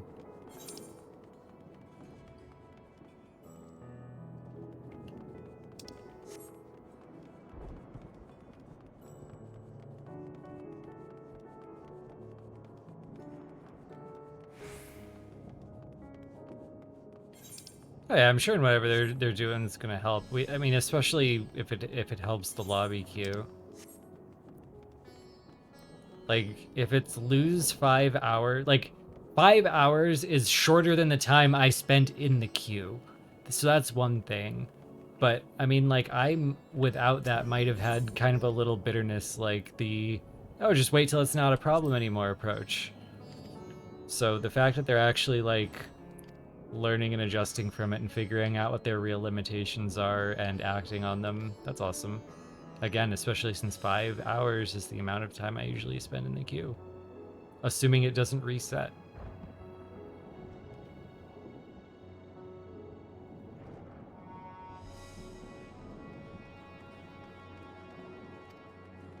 It wasn't too bad today. It was only about an hour and a half, I think.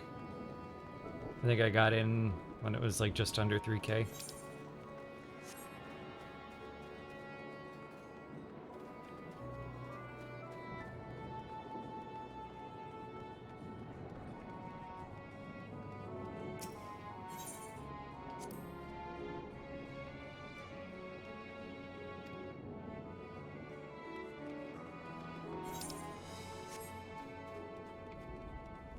I'm sure I missed some of these like square talkie pointies because I didn't realize the square ones were also talkie pointies at first, but I remembered a few words from it, so I should be able to find it in the text pretty easily. Learn all sorts of cool stuff.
It is the end of the world and I'm still being given carry stuff quests.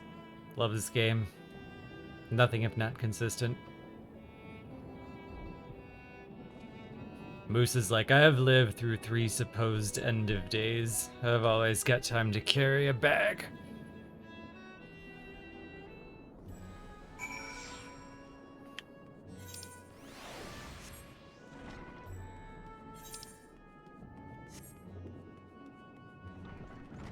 Well, box.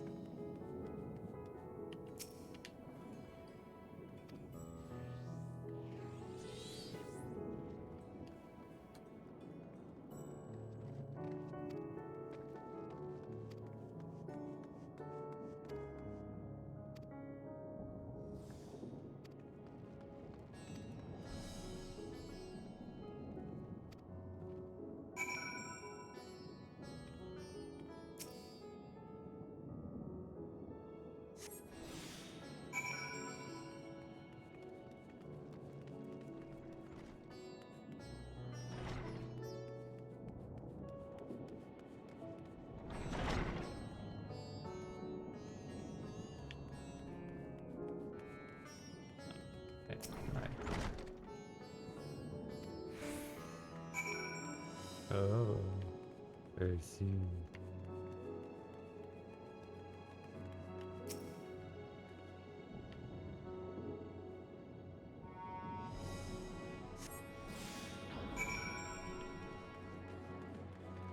Wait, what?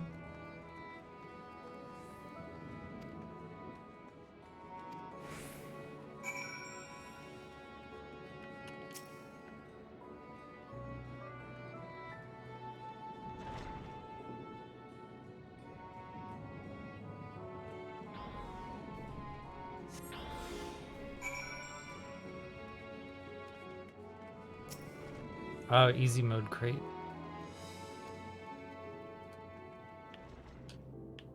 Look at me, he's as strong as an ant and lift 10 times his body weight.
Wow, emptiness is a depression metaphor.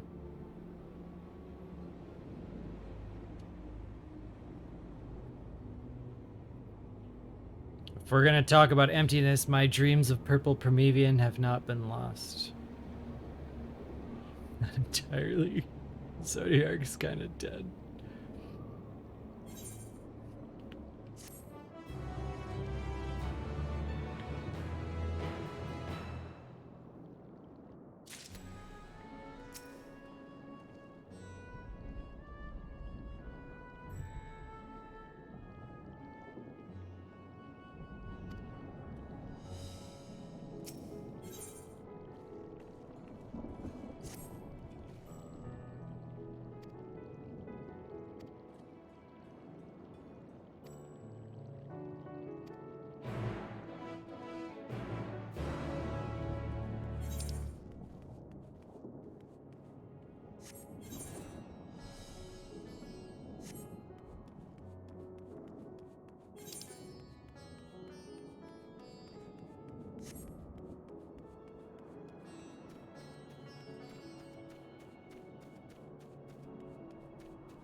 There you are.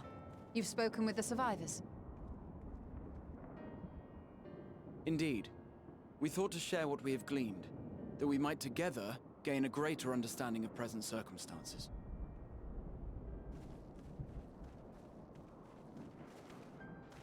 Fortuitous timing. Alize and I completed our own investigations not long ago. Then we should take a moment to compare notes. Shall we begin with the two of you?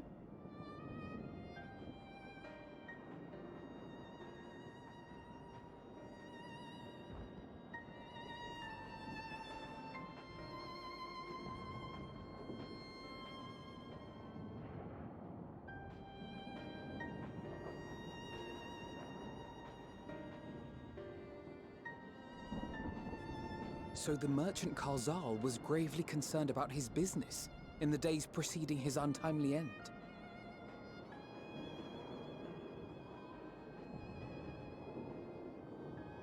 The tales we heard were much the same.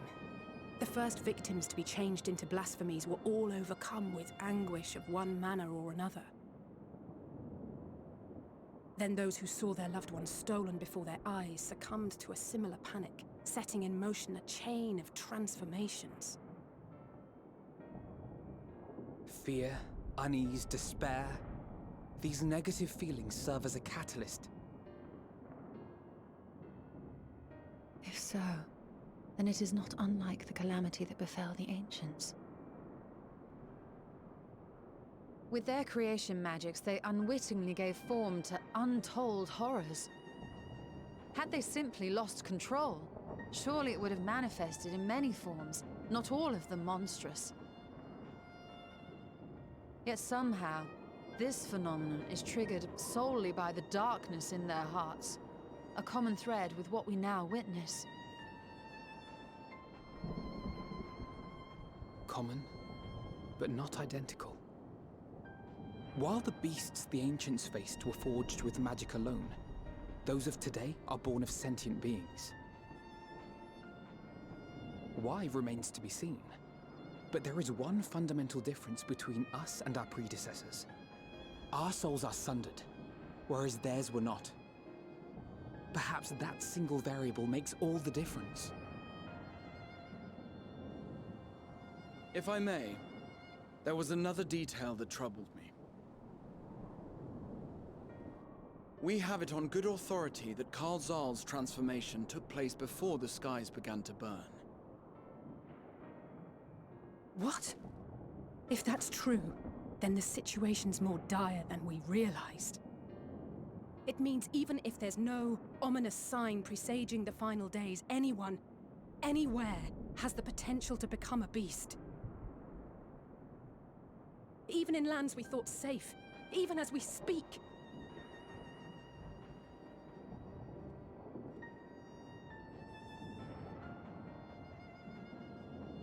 Look! It's the Satrap! The Satrap! Thank the heavens!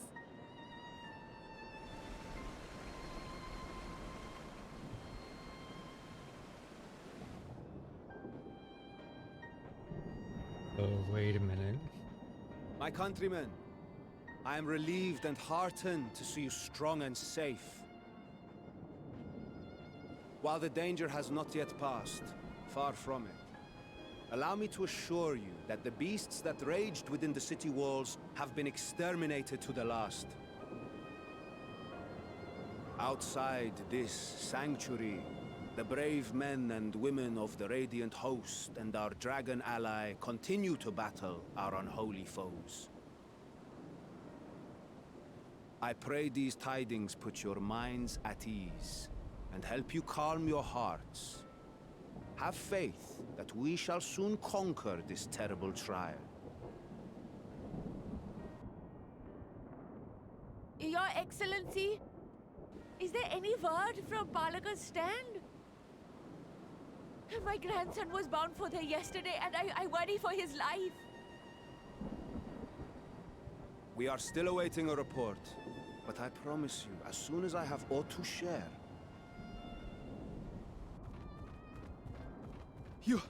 Your Excellency, I bring grave news. You are? I'm Matsya of Akyali, a humble fisherman. Ah, I remember you from our first visit. Wait, you're... But no, that can wait. When the skies turned red, I set off for Balaka's stand, fearing for the safety of a friend. But as I drew near the village, I saw dreadful beasts all about. No! Gods have mercy! Your Excellency! Save my grandson, I beg of you! We will spare no effort to save all we can, but you must remain calm. Calm? You tell me to be calm? You saw those beasts? They tore our bravest warriors limb from limb! What if we are too late, huh? They catch him, stick their fangs into him? The fangs! The screams! Get away from her, now!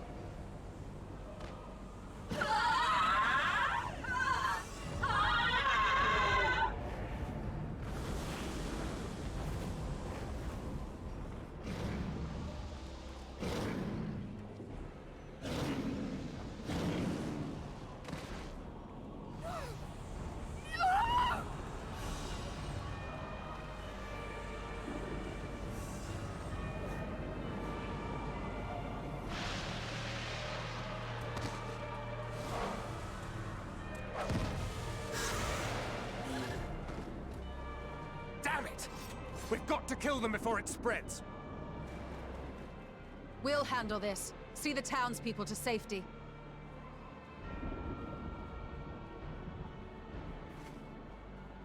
Run as fast as you can! Ah! Ah! Ah! No! Ah!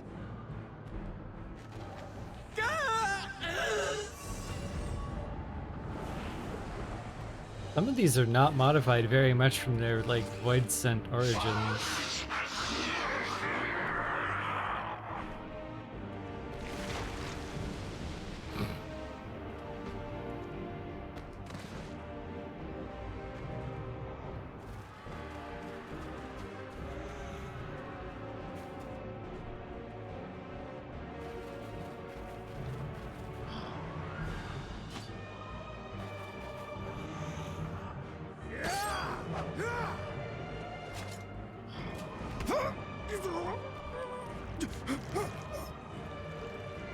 Vitra, our people, you must save them. Damn, I thought he had it for a minute. Oh, nope, he doesn't have this at all.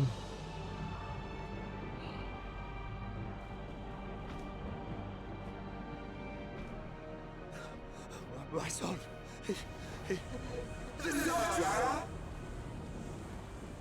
Enough. You must run. For their sake and your own.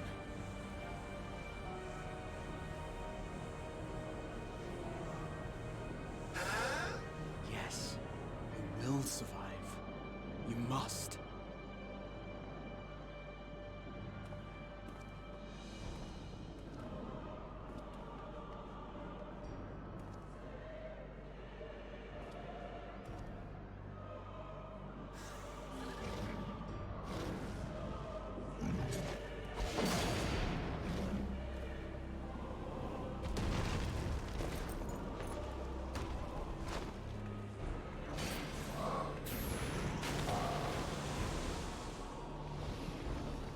Feels like a little on the nose. Like, all you need to survive is have hope. The one thing the Warrior of Light brings everywhere they go.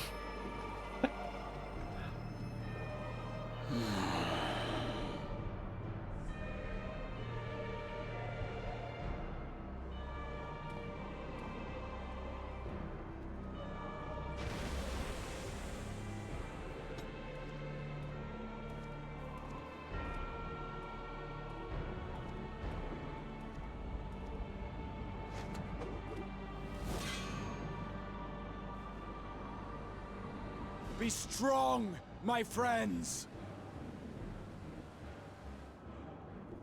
Fear not, for we will defeat these abominations!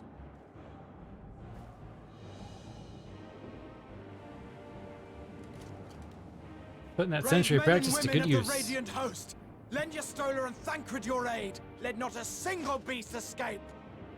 The rest of you, flee this place. Carry the wounded if you must. Head indoors or underground. Above all, stay calm.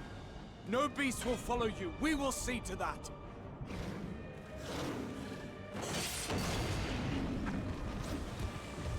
Alphino! Alize! Leave the city to us, and make for Palaka's stand at once!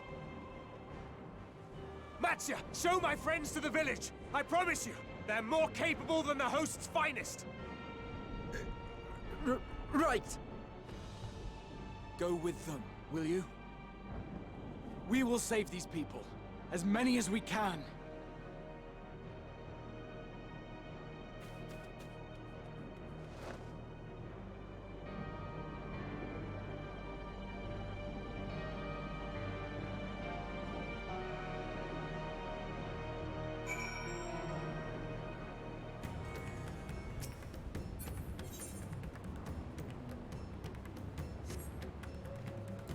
Oh, is this not going to be full of side quests?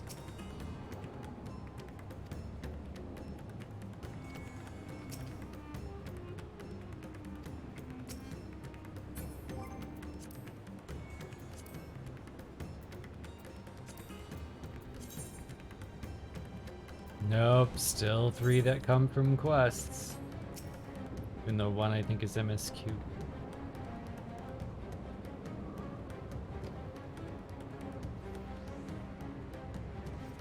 Oh, hello, Sharkbite. Go by Sharkbite.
That's what I forgot to do between streams. Buy more Chocobro greens.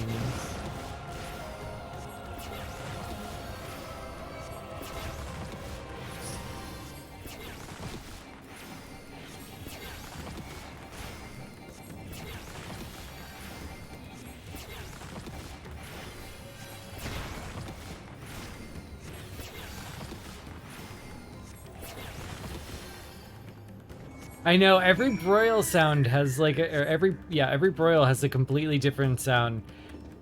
I remember when it switched to the one with the the rustling bell, like ding. It took me a long time to get used to that one, and I feel like this this popcorn crunch fireworks going off sound is going to be a lot easier to adapt to.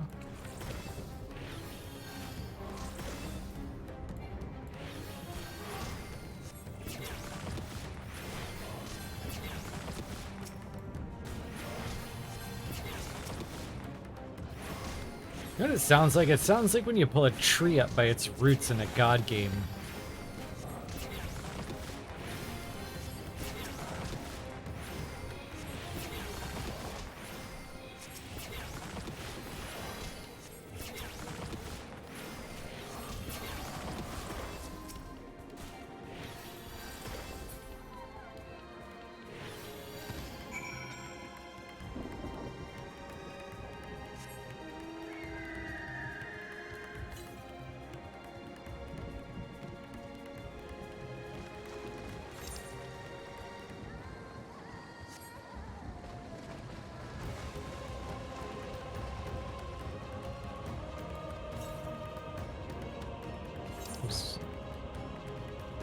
They can wait, right?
Good night, Lenny. Good luck on your apps.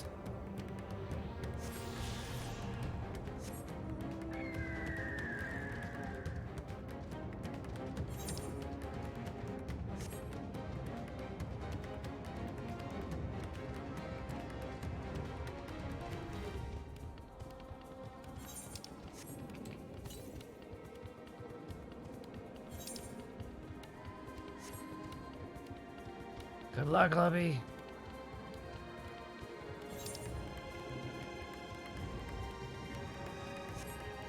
Maybe I'll even have time to check my returning.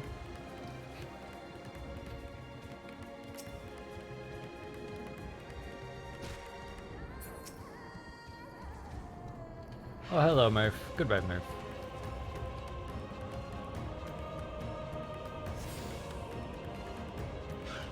What are you, like, shopkeeps? Nope.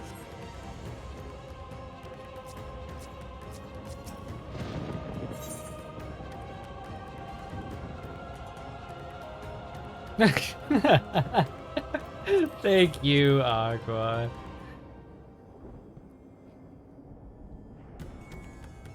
Uh-oh. Does the server not want to allow it? There we go. Wait, wrong window. Grovel. Thank you very much.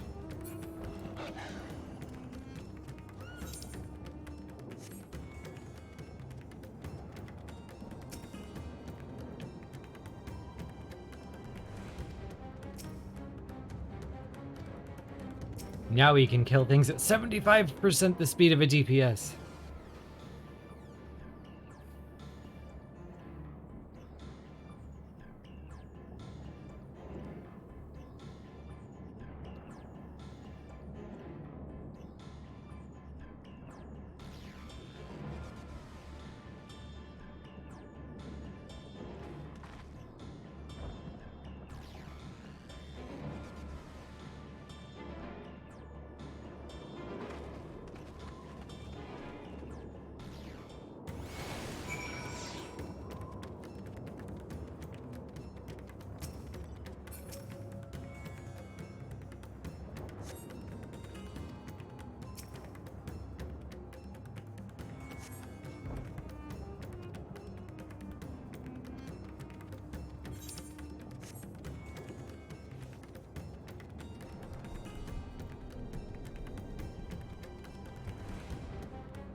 He's just sleeping. upside down and inside out.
I can save them faster if I can fly.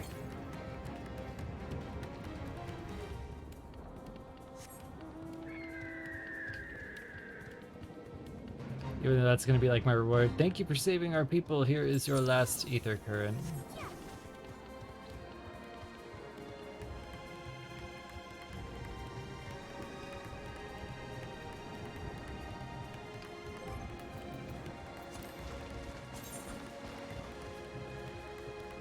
Four more in the wild, 3 more from quests.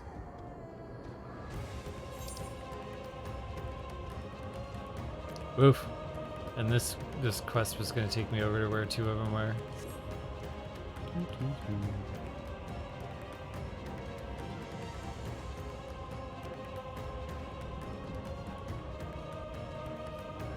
I like that they seem to have kept track of which mobs they blamed on being from Thavnair and then put them out here. Internet died, no! Were you in queue or were you online? Or are you now in queue with no hope of getting there before the maint.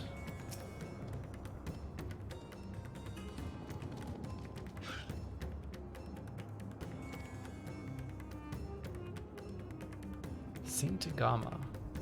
Get that down. Come back to that later.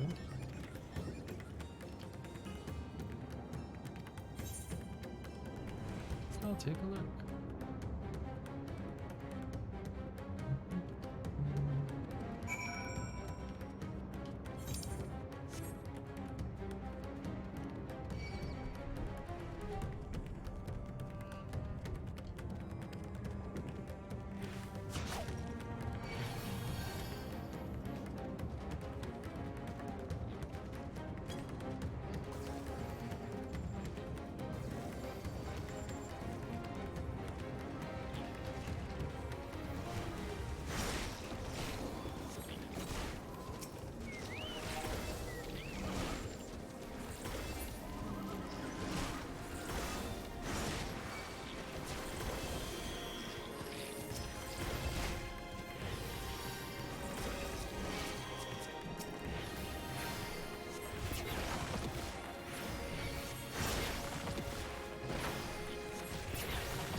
Quick warrior light, do your thing.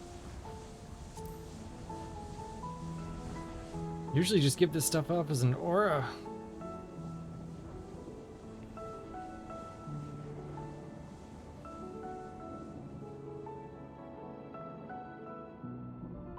Yeah, this is very, very on the nose.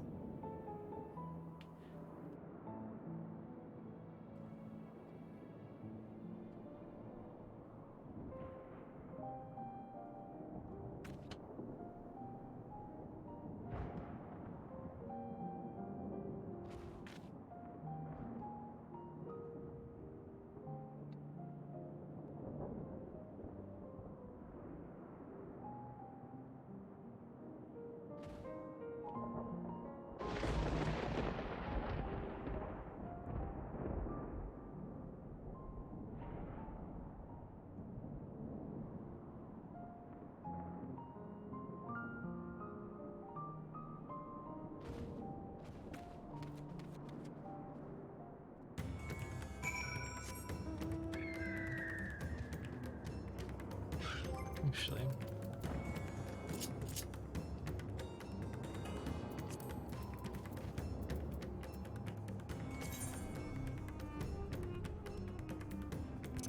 For now.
Keep it together, Matsu. Don't need you going next. Uh-oh.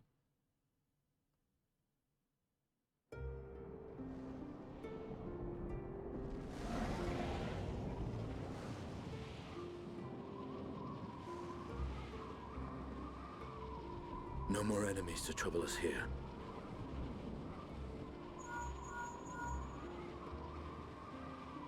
It's me. How fare you below?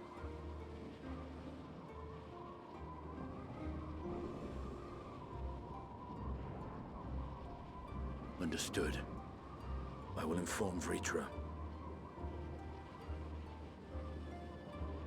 Chaos and panic sweep Raz-at-Han, and many more have succumbed to the transformations. Amidst the fray, Ahawan fell, protecting a grief-stricken father.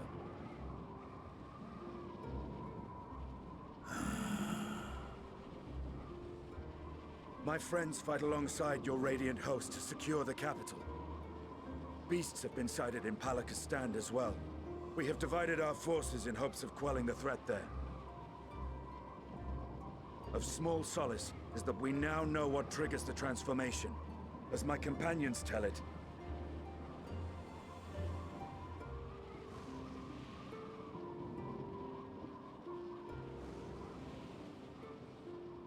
So it is the very fear and despair in their hearts which inflicts this abhorrent punishment upon them. A nightmare from which my children will never awake. O capricious and cruel fate, they are undeserving of such condemnation. will you wallow in sorrow or rise to the occasion? Raz-at-Han is leaderless. Before he passed, Ahawan sought to reveal the truth to his people. Honor his wishes. To what end? To breed a new conflict between dragon and man. These claws could reduce thee to shreds with a touch. These jaws crush thy bones to dust. Only through my proxy could I walk with my children. Without him, I am a bringer of fear, no different from the beasts which beleaguer them.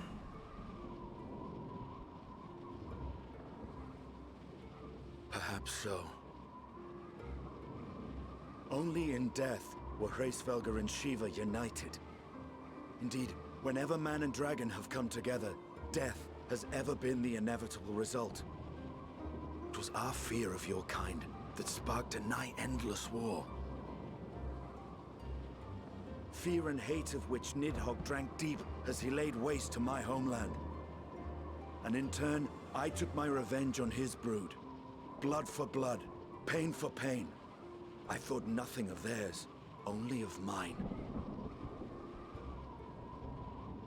And yet, were the chasm between us too vast and too deep, Hraesvelgr would not have borne Isael to battle and our rescue. He would never have entrusted a mortal champion with one of his eyes, and the Dragonsong War would still rage on.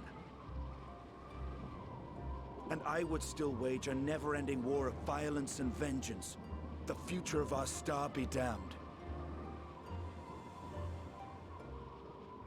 I cannot speak for Ahawan's greater goals, yet I know that he served you, served your people, long and true. In this time of unprecedented crisis, he turned to you. You could do worse than to place your trust in him. It will not be easy, but the future of Raz-at-Han hangs in the balance.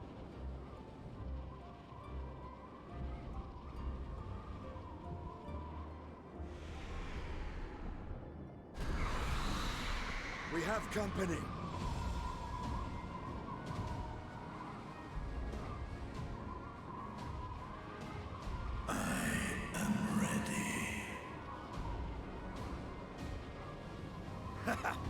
The hour has come, Vritra. It's all or nothing! He said the thing!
I feel like saying lines from the trailer in the game is the Final Fantasy XIV equivalent of saying the book title in the book.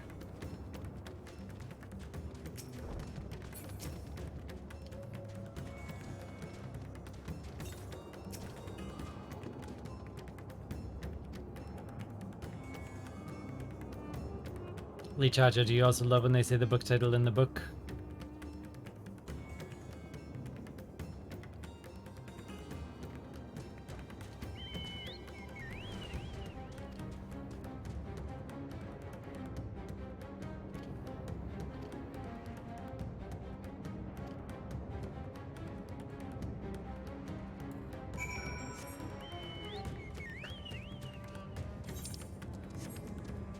He truly was the Lord of the Rings.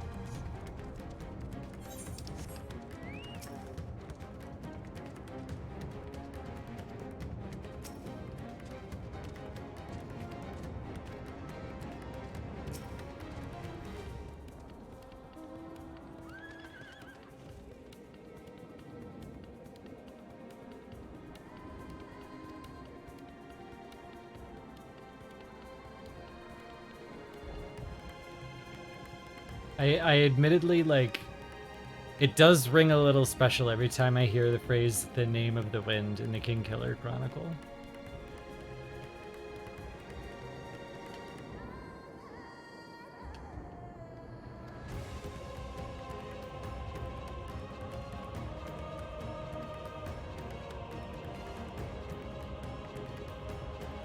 I don't know how many of you have read that one, but I've, like, bullied half the people I know into reading it.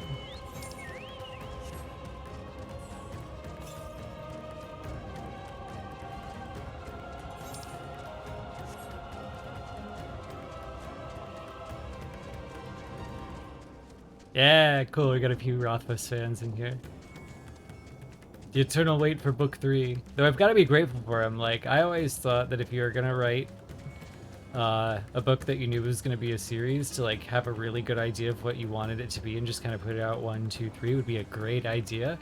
And he's shown the tragic downfall that you can experience if you go with that approach, because like the editing that book 1 required to release made some stuff required editing for book 2, and now like book 3, which was almost kind of done in a drafted kind of way, has to be completely like, poor guy. But I'm in no rush. I'm in no rush.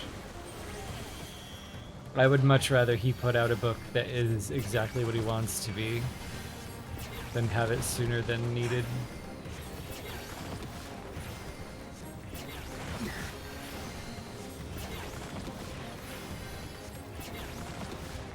Yeah, Kingkiller is a very polarizing series, and I haven't quite figured out what the thing is that makes it so polarizing. My working theory right now is that, like, if you were to simplify the plot, it's not a very, like,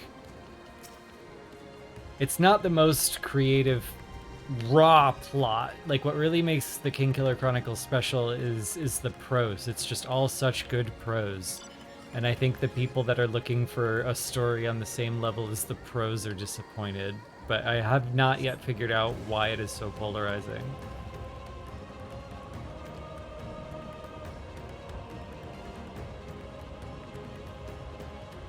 Aqua, we're talking about the Kingkiller Chronicle by Patrick Rothfuss. The first book is Name of the Wind.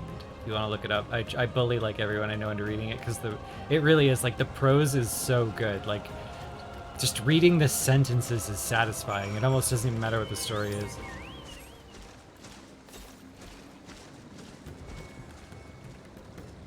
Love, love, love that book.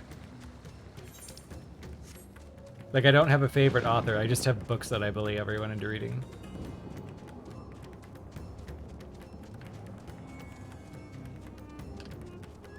It does feel like wish fulfillment self-insert. Yes, yes, especially the whole Felurian thing. I think that's where, like, I think that's where the threshold is for a lot of people. That whole Felurian arc, they're just like, bro, really?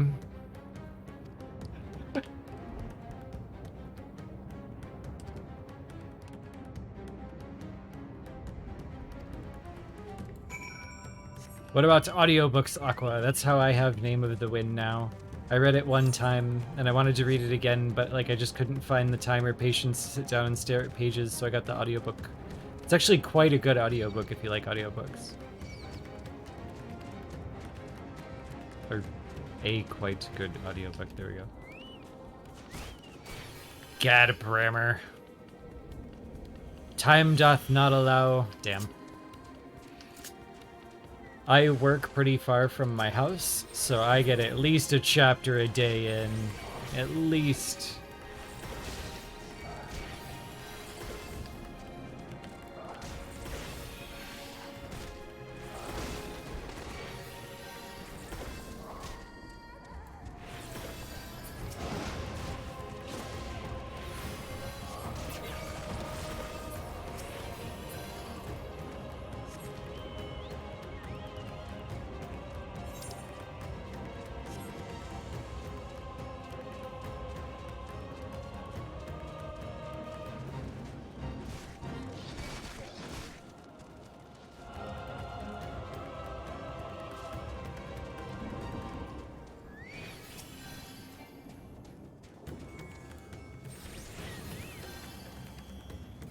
This isn't my mom.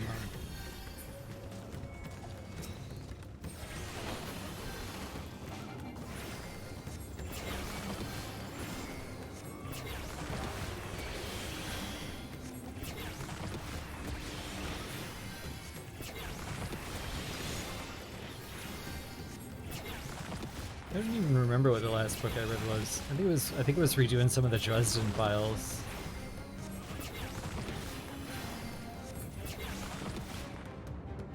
Oh, is that what you do, Deli? Yeah, I'm being bullied in turn to read the Stormlight Chronicle, so I think that's gonna be the next one I read. Or Stormlight Archive, that's it. I'm supposed to look up that one. Yeah, Dresden Files is a total guilty pleasure. I love that series. Who is bullying me? My FC. Particularly Loosey Goosey.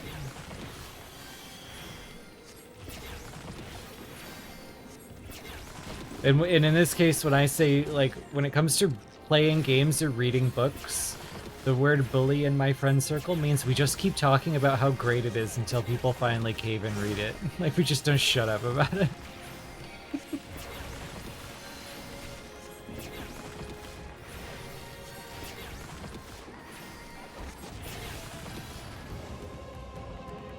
Wheel of Time is like, it's like Lord of the Rings. Like, the people who are into it got into it a long time ago, and they will stop at nothing to make sure everyone reads it because it's required reading if you're going to be a fantasy fan. Oh, that's just the fate. Good. I thought I was like autopiloting into dumb shit again.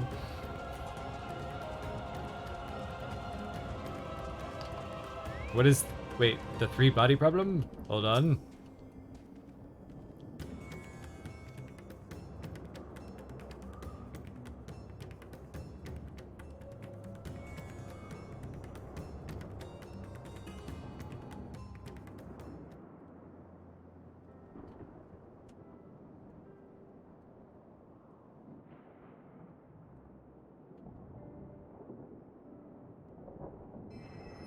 Courage, friend.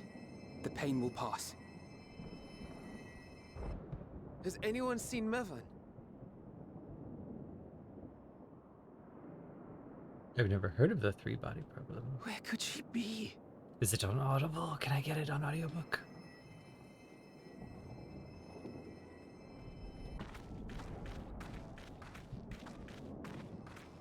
We've dealt with all the blasphemies and made certain no villagers are still in hiding. Good work. We've otherwise tended to the wounded as best we can. What will become of us? Help is on the way, surely. We may have to abandon our homes now, but we will return someday. But where can we go? Is anywhere even safe? That I cannot say. Well, I can. Nowhere's safe. Run all you like, but there's no escaping these things. And even if I could,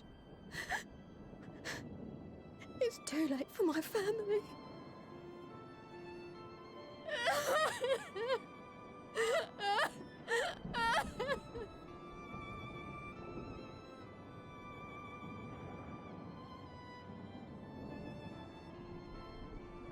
This isn't good.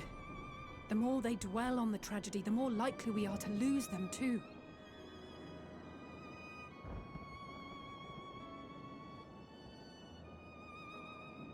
My friends, this is a place of worship. Should your heart quake with sadness, cast your mind to the heavens and remember. Remember the teachings of the old gods. Did they not implore us to stand fast when waves of sorrow break against our shores?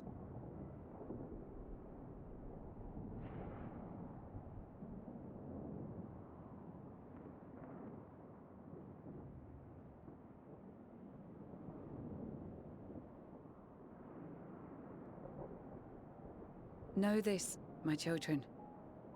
There is more ugliness than beauty in this world. To live is to suffer. To drink of calamity and drown in anguish. To toil and be tested, always and ever. 'Tis a perilous path you walk.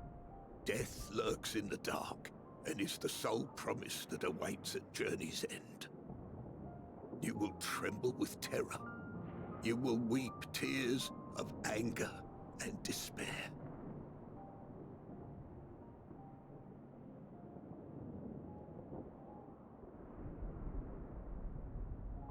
But do not avert your eyes.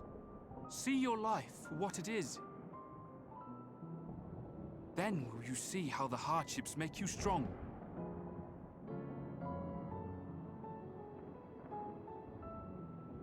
Every doubt reforged as scales for your armor. Every agony to temper your blade.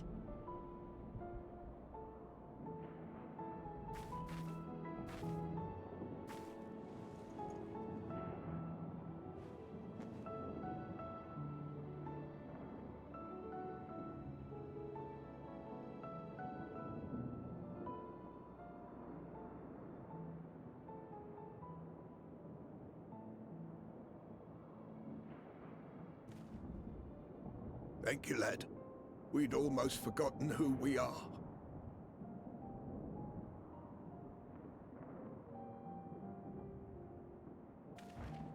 My undying gratitude to you as well, my friends. You were searching for Mevon? No? We must return home. I pray you help the boy find his friend. Gladly. We dispatched what beasts we could, but the roads are still dangerous. Stay together and go in safety.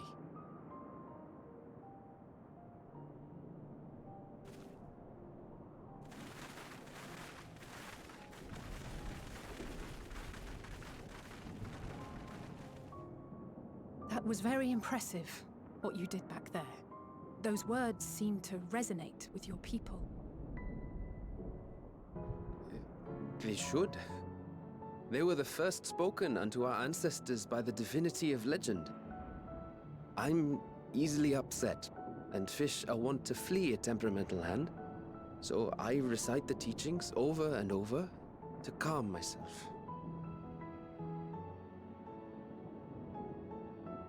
They're lovely and inspiring to hear, though I imagine they were born of great misfortune.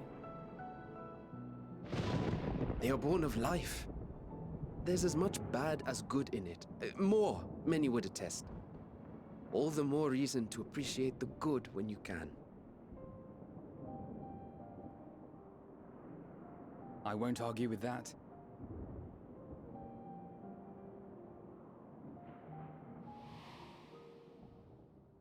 In darkness, seek joy.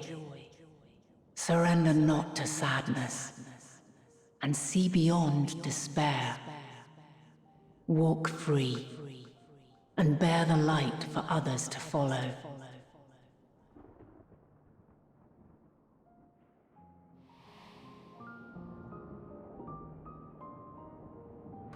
And with that, let us see if we can't find Mevon.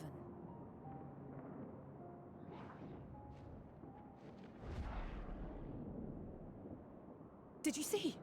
That beast was chasing someone.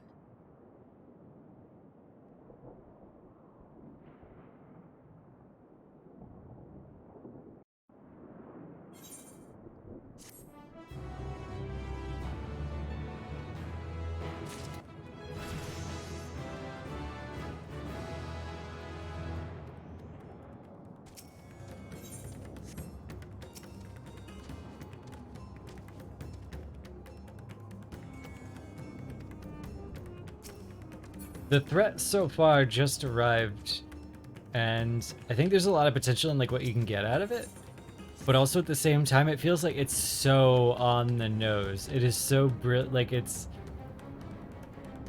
not subtle at all. Like, you are the warrior of light, you bring hope. The enemy is hope, ergo the warrior of light can fight it. You are the hero of the final chapter of this story. Like, it's very heavy. It is not like woven deeply into the story. So I'm counting on it getting a little more complex just because it's so on the nose.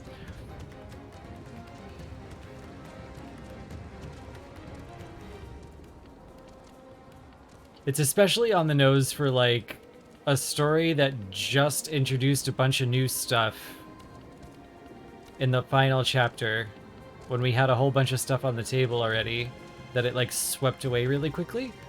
And that's just, it's such a big gamble.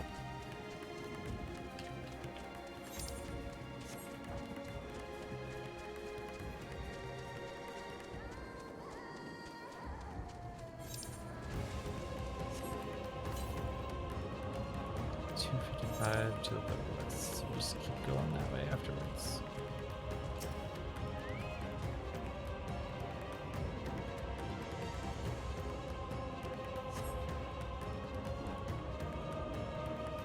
I'm okay with once transformed can't be saved things, because it's like, I really don't like when stories abuse ontological inertia, where you can just like kill the thing and everything goes back to normal.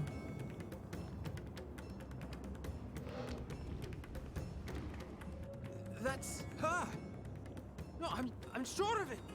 Like, we're human.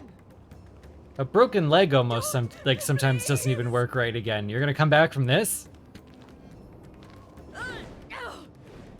Every time?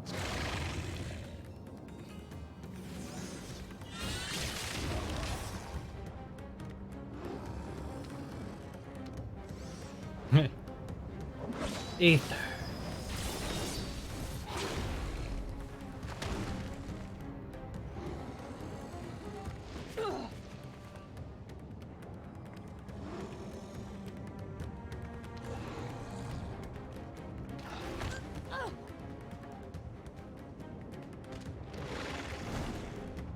Oh! Oh! God have mercy!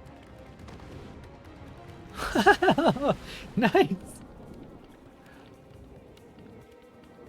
How far we've come in cutscene animations, man. They were so wooden in 2.0 compared to 1.0, and now we're almost back to where we started.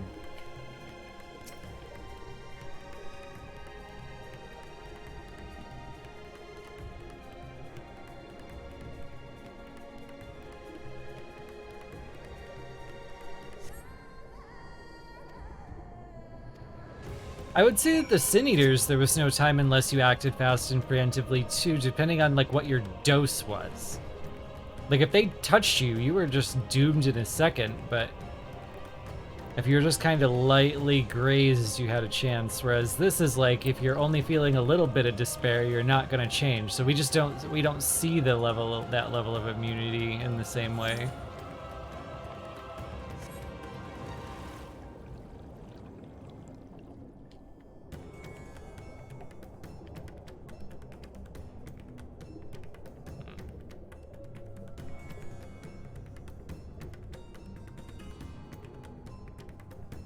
Such a tiny... Oh, there we go. The word wasn't showing up.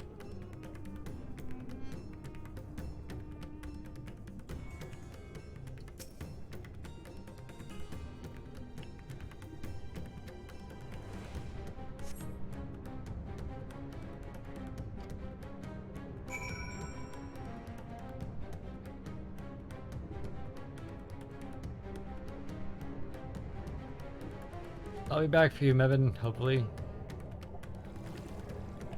To follow the first law of robotics.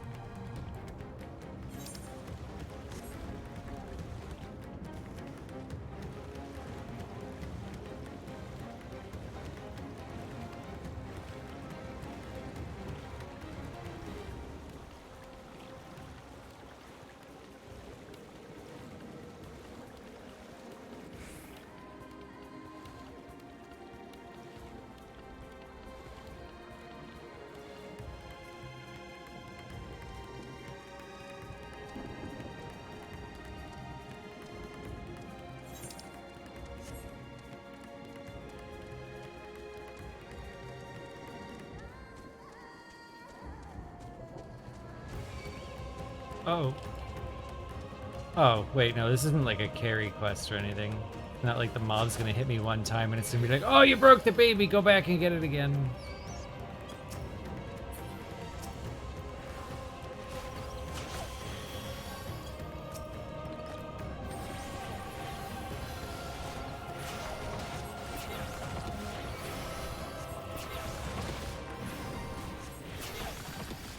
That'd be pretty funny. Like you jump from too high or you get hit by one mob and it's just like game over and reloads you back to the baby.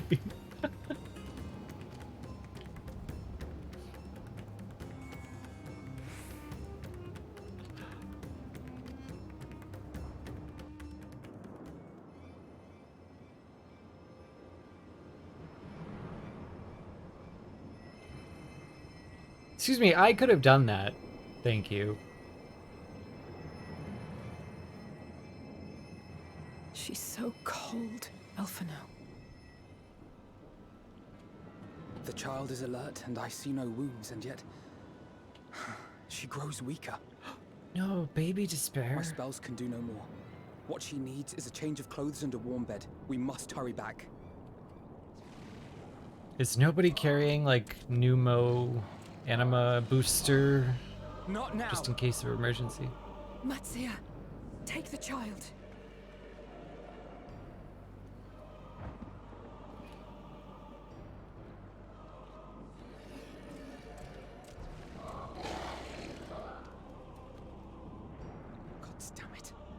It appears we've made enough noise to be heard for miles around. More will be upon us ere long. We make our stand here. Mattia, can you take her back to the village? But the child, all by myself. You can't be serious. The beasts will follow you home unless we stop them here. And so we shall. Be strong, Mattia. Her life is in your hands. Right. I can do it. I know you can. We'll keep them busy, Mattia. Go! Quickly!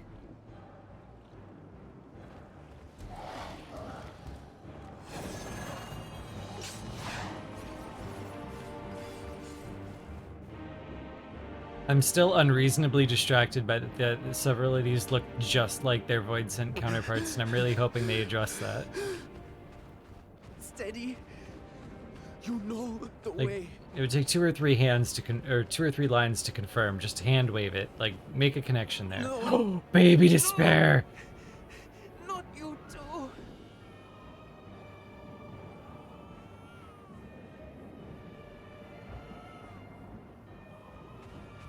Don't be afraid. Don't be afraid. You got this, To live, Mattia. to suffer, to drink of calamity. It is a perilous path. Death lurks in the dark.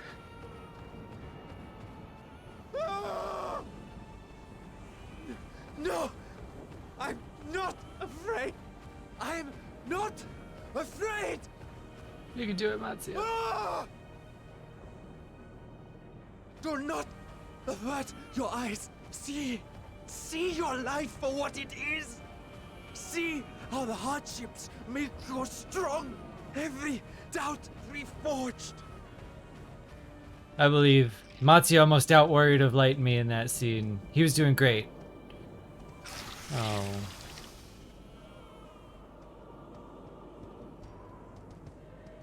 Every agony.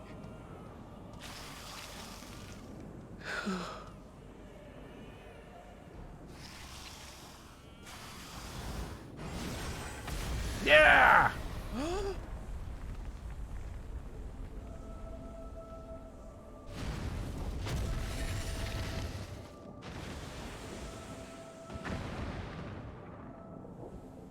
The divinity?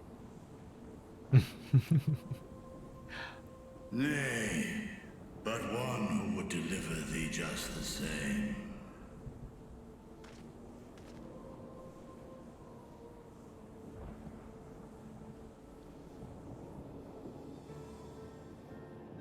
Please. You must save the child. She is all that remains of Mevan and Grasef.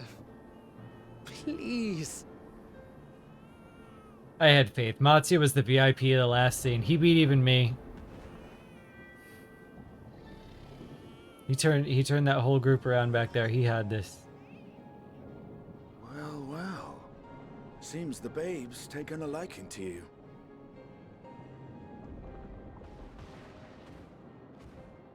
Thou art strong, little one. Let us convey thee to thy home. Commentator gone. Maybe he'll be the next I satrap. spied our friends as we flew in. They appeared to be holding their own against the Horde.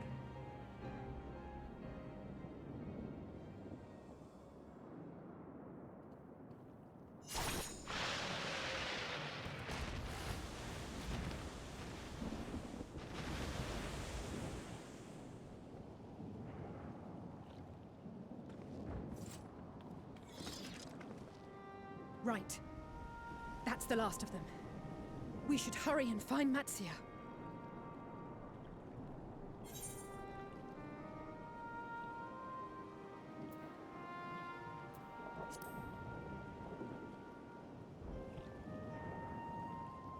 Really?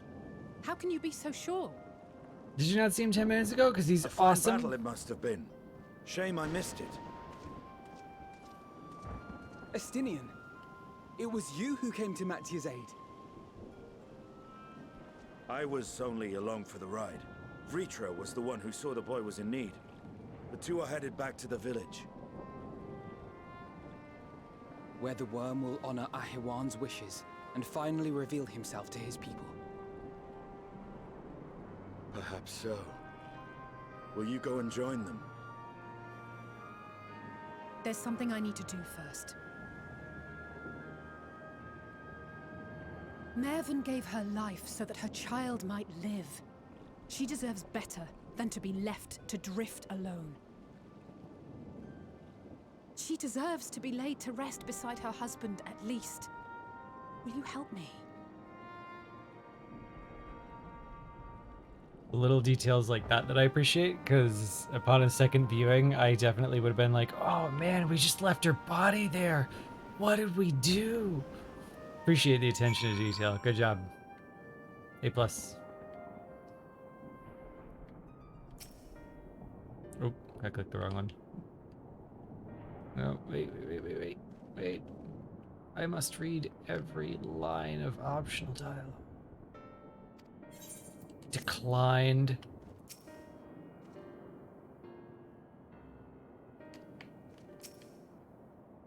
Oh yeah, vital exposition.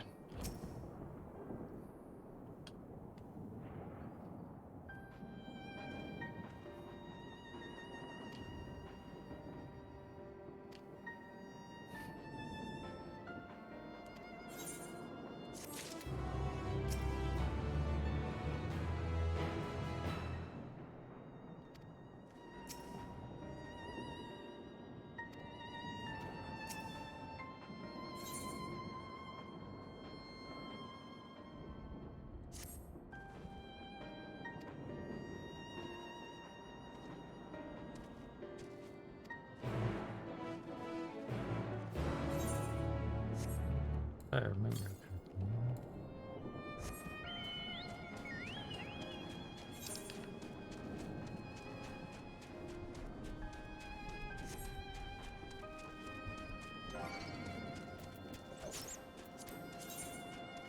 Oh, there's still 2 ether currents from quests, though.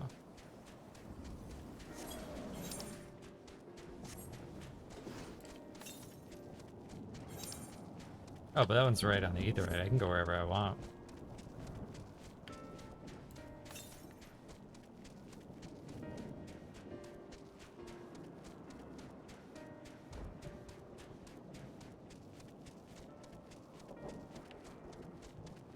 This is one of my favorite 1.0 tracks. I used it as the BGM for my house for a long time, so it feels a little weird hearing it.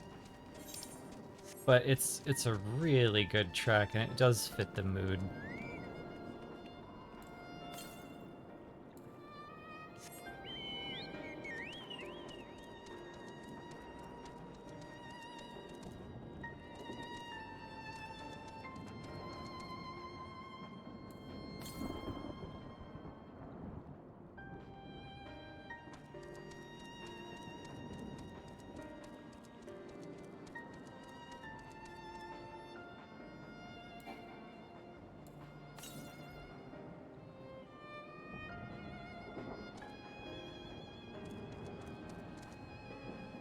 Oh, crap.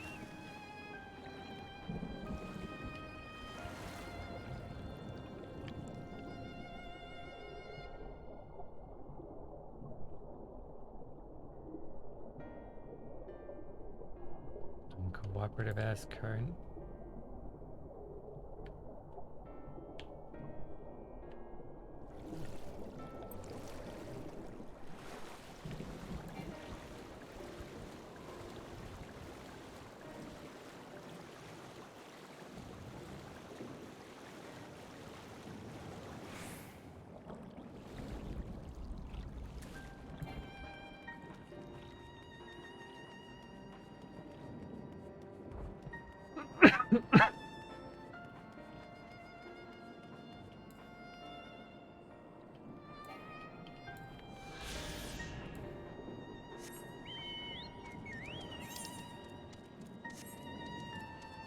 How soon is the next, like, big powerful scene? Is there anybody, like, watching me go after this ether current, knowing there's 45 minutes until maintenance, going, Moose, what the fuck?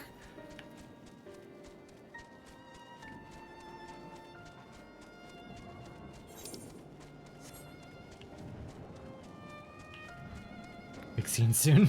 Alright, alright, I'll get the current. And we'll do the other ones later.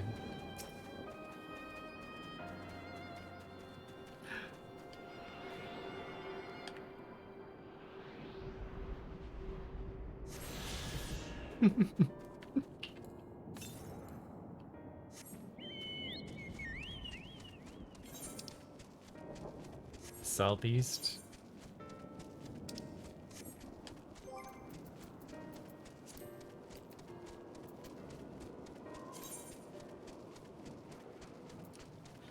There's only 3 left. I won't get the flying though, because they're in the MSQ.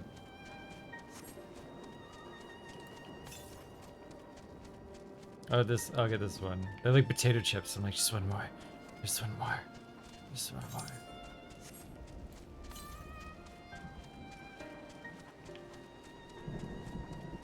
It's triggering my collect the whole set. When you give me one, I have to get the rest.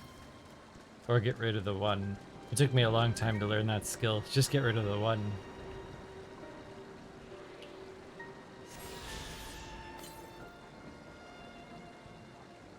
What? Oh, evil. Yeah, we'll come back for that later.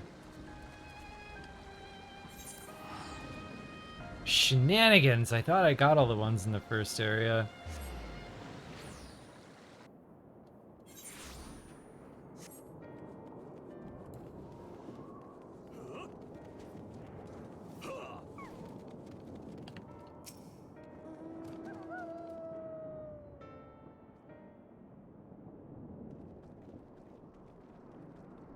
I thought I checked the bottom of the waterfall. Dang it! I check every waterfall. It's a hazard of growing up in late 90s, early 2000s gaming. Something behind every waterfall.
Good. Okay, cool. So the rest of the game did not find him inconspicuous either.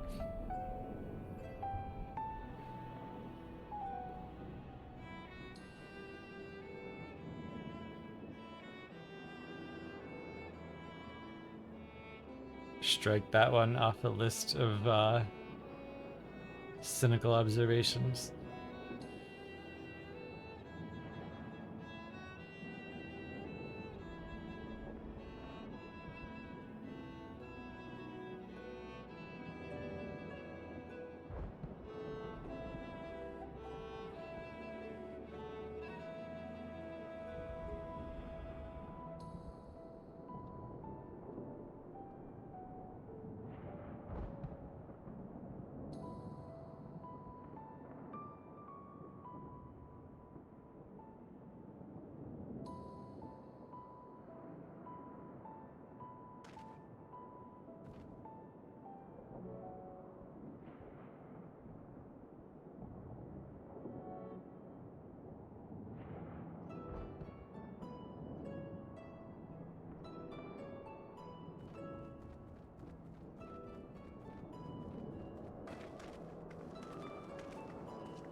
So are we just not going to address all the other Asians?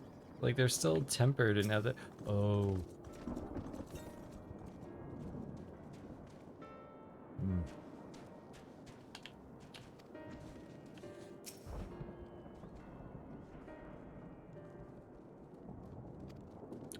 I have an idea.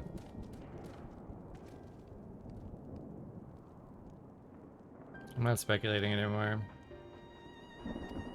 None of my speculations have worked out, but if a primal's destroyed, it doesn't matter if it's trapped. You can summon it again.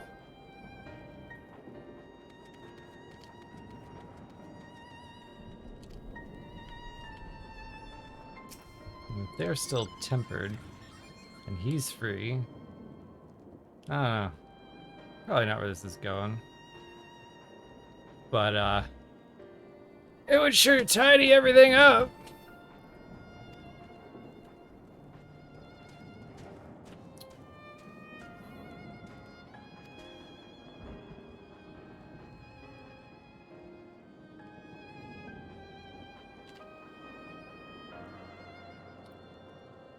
The thing about me is, like, I cling to the thing that I find the most likely based on what I know and precedent is, because, like, ruminating over it lets me look for the things that'll prove it wrong.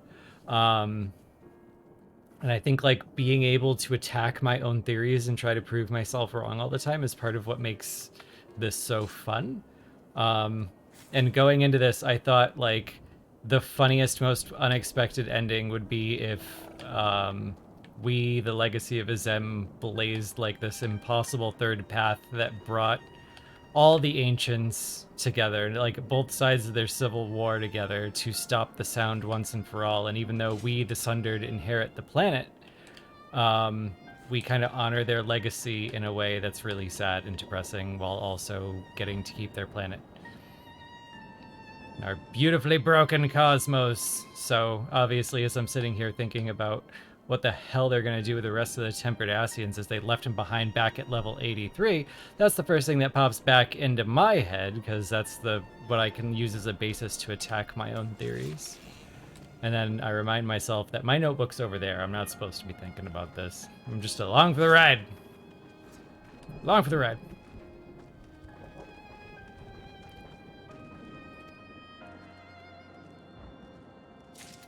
And desperately inhaling the copium of Crystal Mom Loves You, and that's a good way to preserve that one.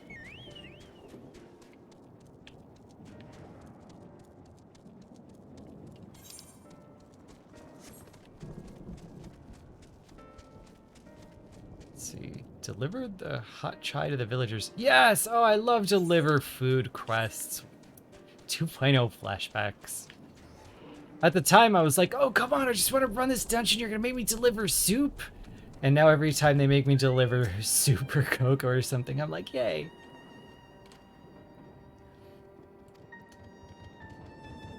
Memories.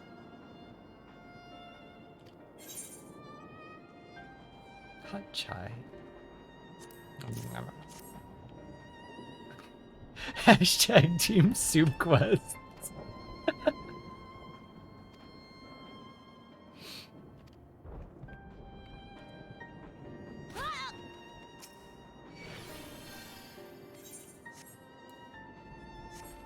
We're under attack. Where are you? I'm at soup.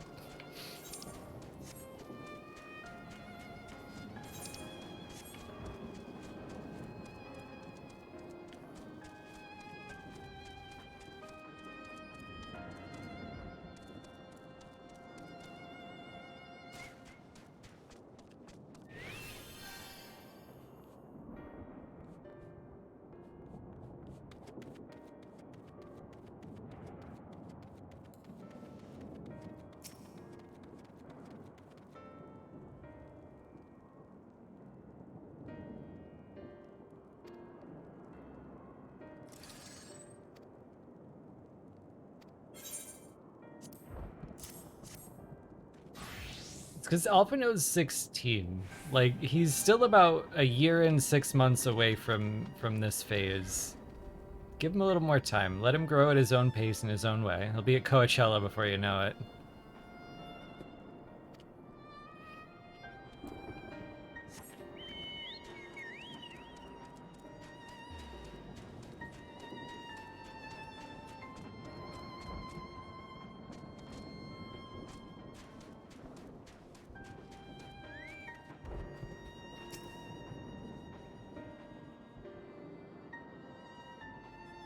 I have not seen the Pint video. What is the Pint video?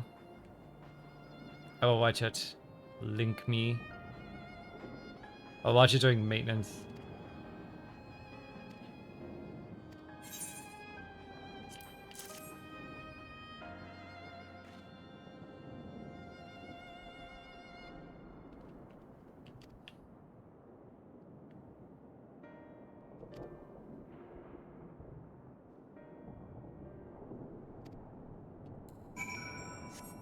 Aha! Side quests! I freaking knew it! So chances are we are not going to get to the next big scene then, because I'm ethically and morally and personally obligated to hold the MSQ hostage until I do side quests, or I will never do them. And I apologize to anyone who feels like I just, like, cut away from a cliffhanger like, next time on Dragon Ball Z. I gotta go find this charm that Virabon dropped.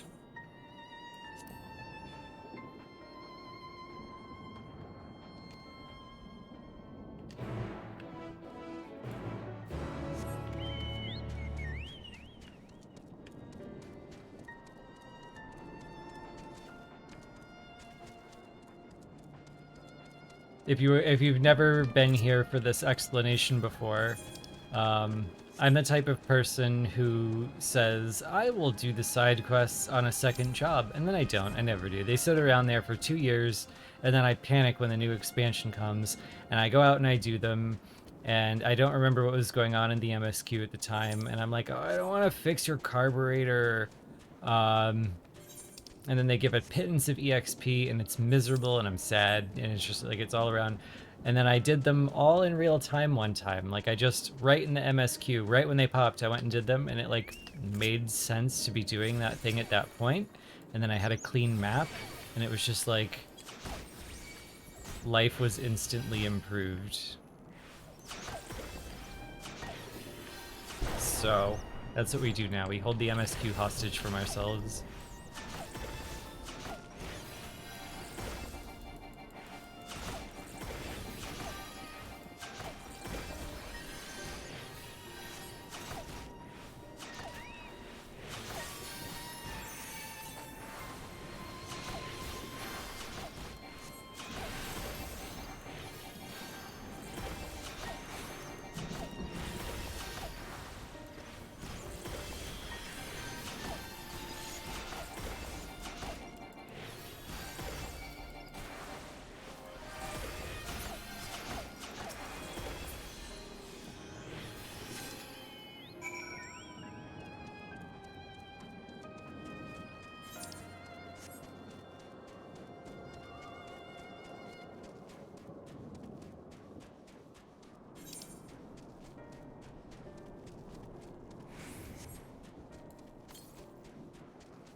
Netflix is my DPSQ fluff, not looking at like the bar move 0.5% and regretting my life choices.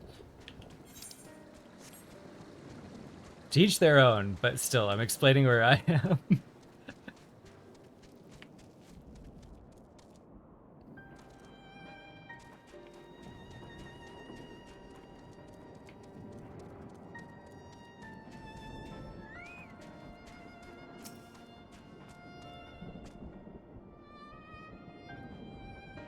See, what if having this charm back is the thing that's going to allow Virabon to survive, to get out of this camp and make it to the next thing without coming to despair. Yeah, I already feel my vitality. Yeah, see? This feels all right in the moment now. I'm being helpful.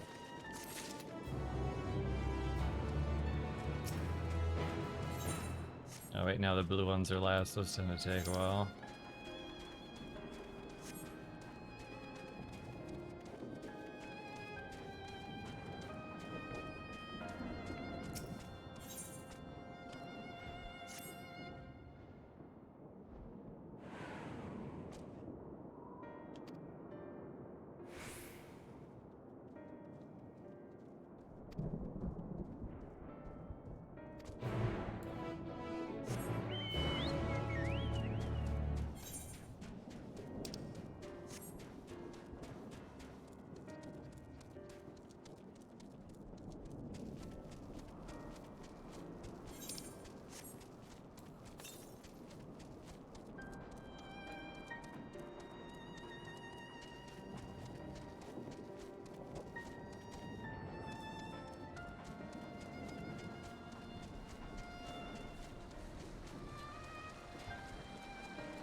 Oh, hello, Rockle.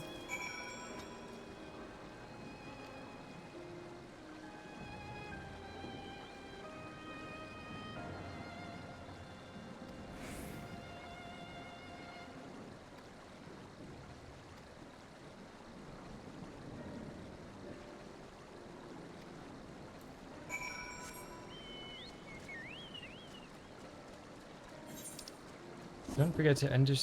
Oh, did they send out those codes? I didn't check my email today.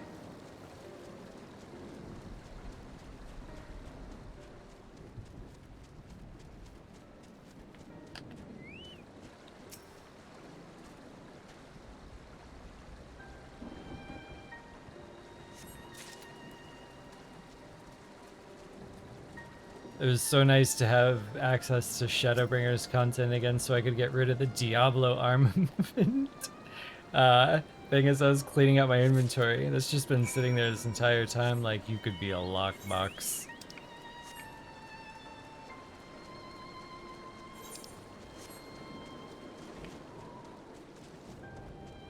It was an indigo star, by the way.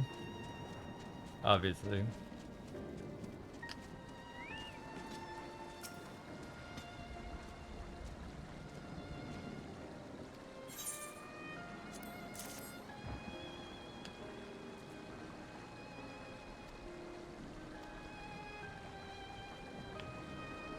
Yeah, I do.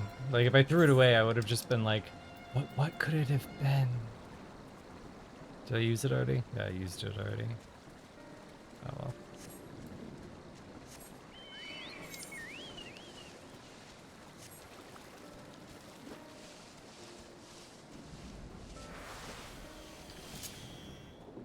What I need is Red Star, so at least I can get the Birthday Massacre stuck in my head. Like, Final Fantasy Online and Birthday Massacre are a pair as old as time.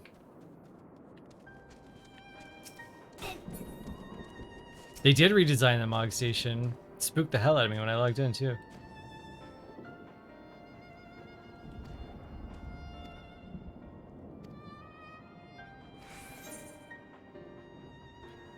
Oh, wait, no, I'm not supposed to talk to you yet. Wrong person.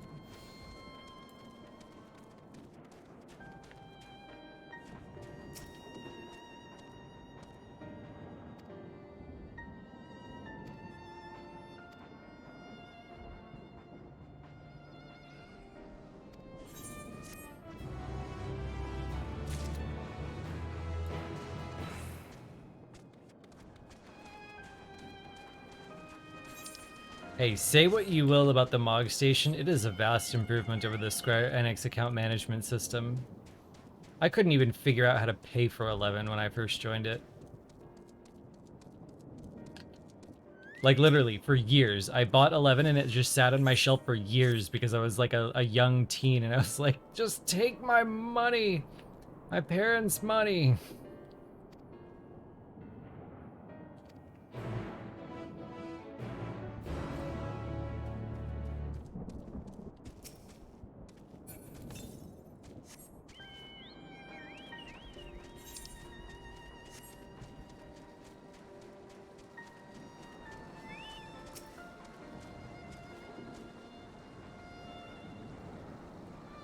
Yeah, exactly. Incremental improvements sustained over time.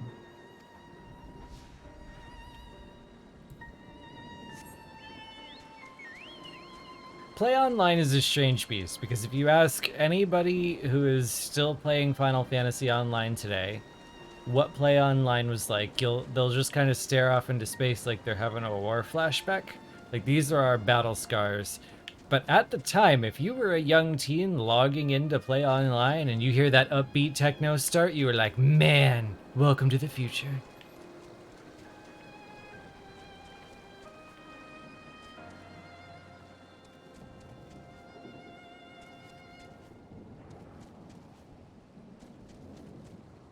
Play Online music still slaps.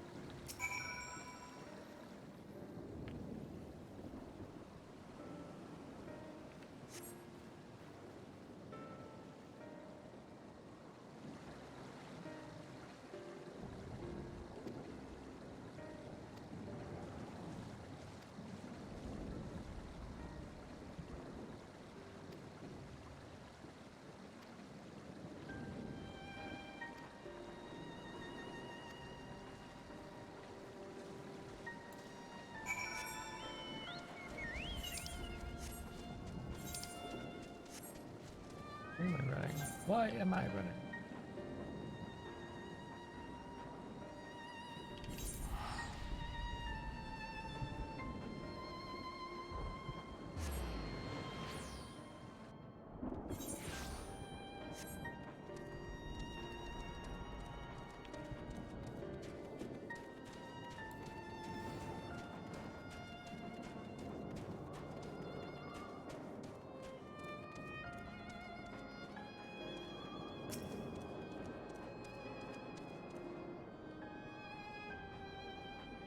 This feels like the branch for a new spin-off episode where we're like in Thavnair, Lassie's a lemur.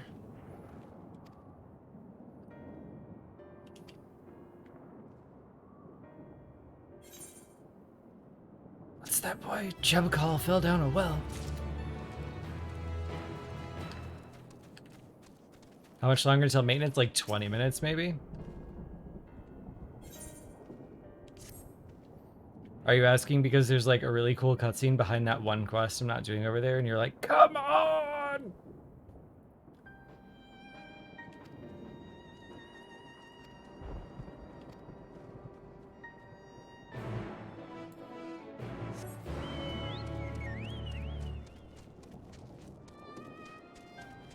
Oh, my chocobo's name? Okay, yeah, hold on. There's a story behind that. Before they added chocobos, like we didn't have chocobos in the game at all. And I forget what the hell was going on, but I joked with Koji when we still only knew him as Fernhalls that I would name my firstborn chocobo after him. So I did. I have a chocobo named Fern.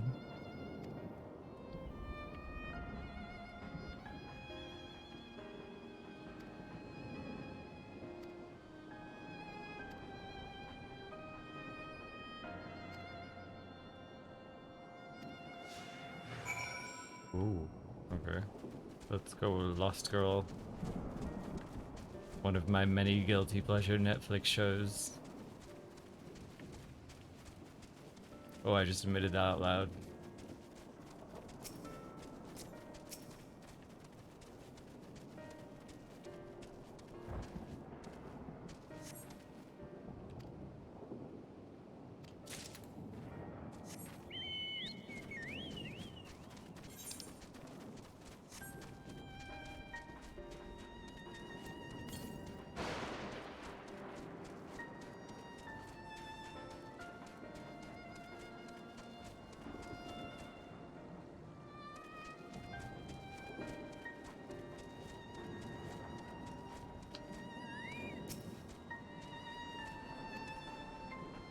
Oh, I did it again! I just got on the chocobo and left the girl.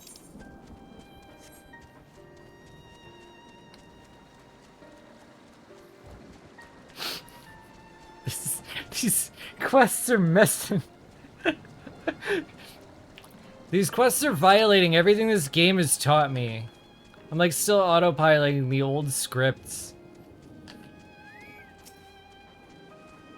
They want me to go bed, Moose? No, I just make maintenance in 15 minutes. I'll go to bed in 15 minutes. In the meantime, y'all get to watch my cognitive functioning slowly descend into a pit where I can't follow simple instructions without defaulting to shit they taught me 10 years ago because you can't teach old Moose new tricks.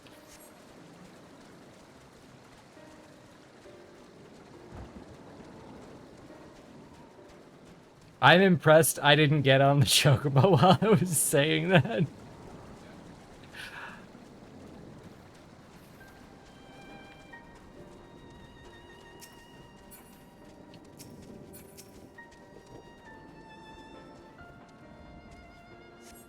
My favorite part is as like the Endwalker beard comes in, this is just gonna get worse and worse.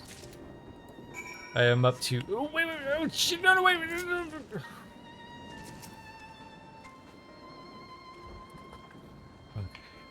We're good, she's still here, guys.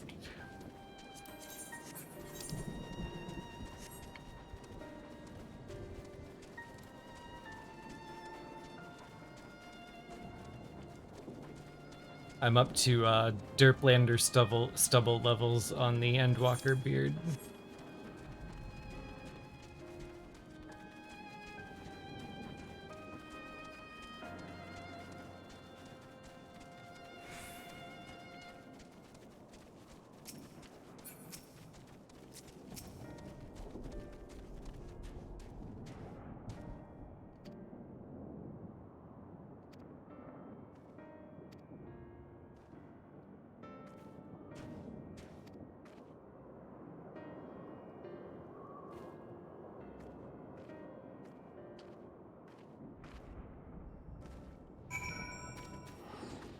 Aww, so cute.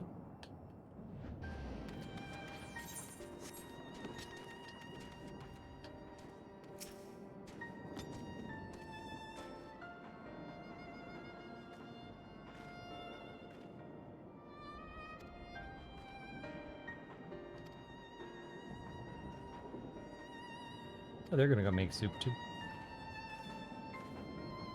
Maybe I should go make soup during maintenance.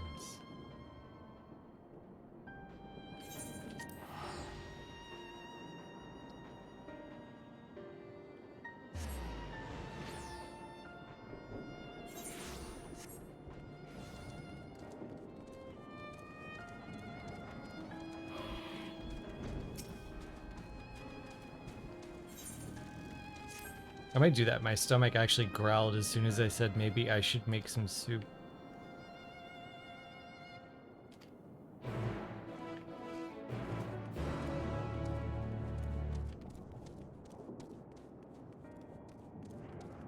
After all these energy drinks and gummy bears, my body's just like, please, no more sugar.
2 left, but President says one of them is going to be multi-part.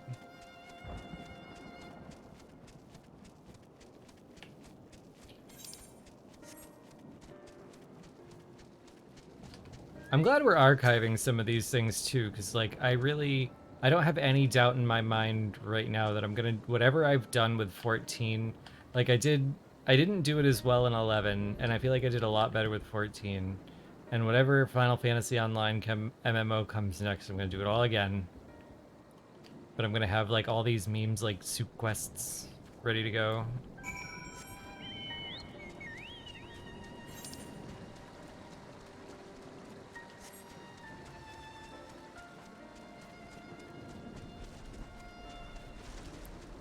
I'm a little worried about that myself, Yana. When I get to the end of the storyline, I'm either gonna like question all of my life choices, or I'm just gonna be the comic book guy from The Simpsons. Like, depending on how it turns out, like I might just end up like the comic book guy from The Simpsons, like, oh, life well spent.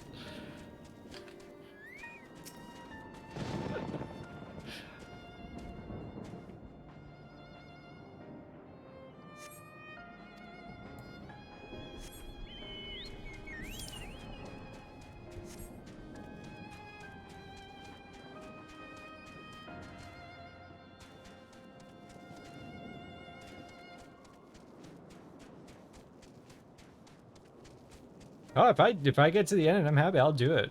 I'll like do it out loud. I'm mad though. I'm filing a class action lawsuit against Naoki Yoshida for 10 years of my life back.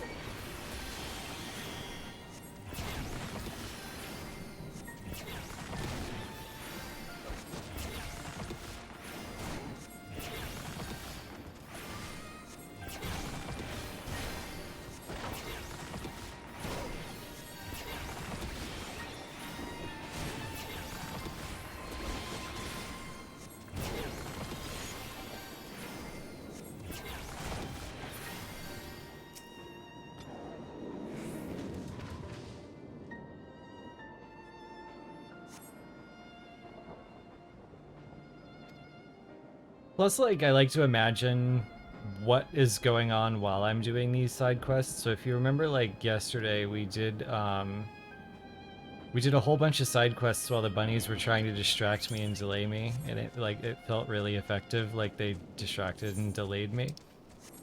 And right now I'm thinking about, like, well, what's going on in all the other city-states? So if something horrible is happening somewhere else, I'm gonna, like, really feel it. Because I felt obligated to stay and help these people before I left, and like, what if I'm triaging the wrong thing? But it feels really appropriate doing it live and in the moment to help them now too. So it's like, I'm enhancing my own immersion and experience in a way. My brain will reorganize around justifying the time spent on it. Fuck yeah, cognitive dissonance. Weaponizing my brain's worst glitches to improve my gaming.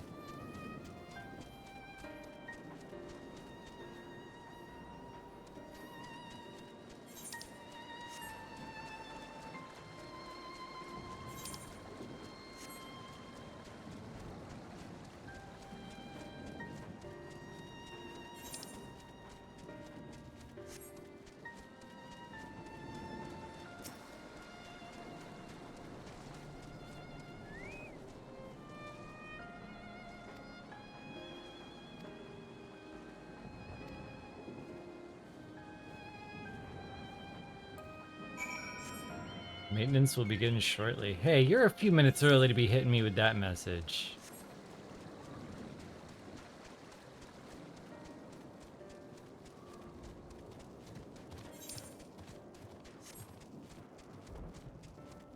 Me for the past 3 days. Shut it all down now and fix the lobby queue. Me as they do it. No, 5 more minutes.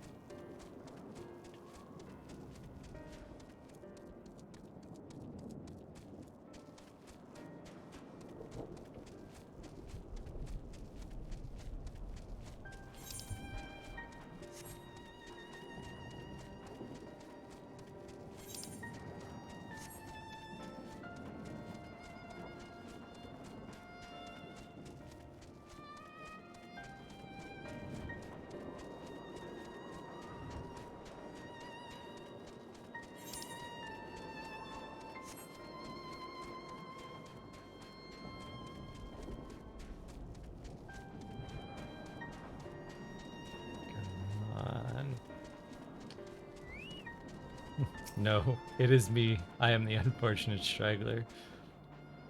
You have this all backwards.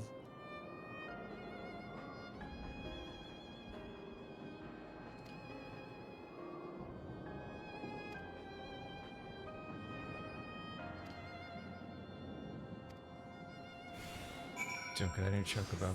Don't get on your chocobo. Don't get on your chocobo. Just dismiss the chocobo so he's not even like a cube. Got this whole stack of beautiful Gastro greens. I can get him back. Thank you, Aqua.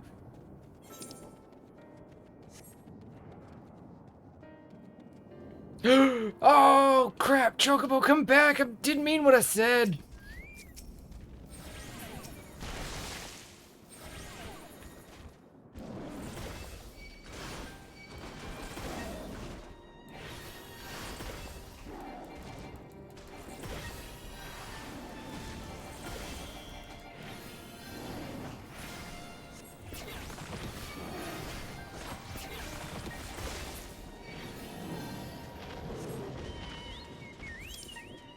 Oh!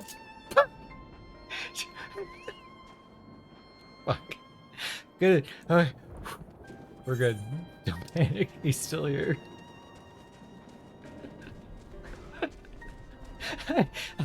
I can video James. I swear.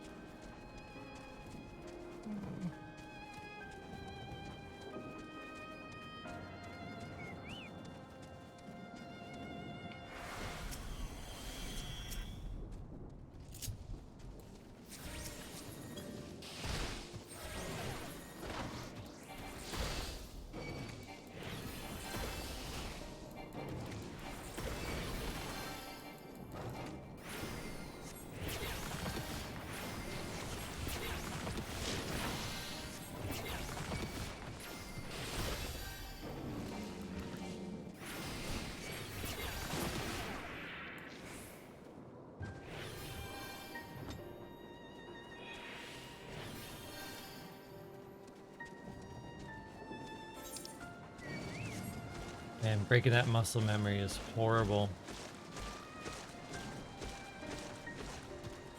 Kill enemy, mount chocobo.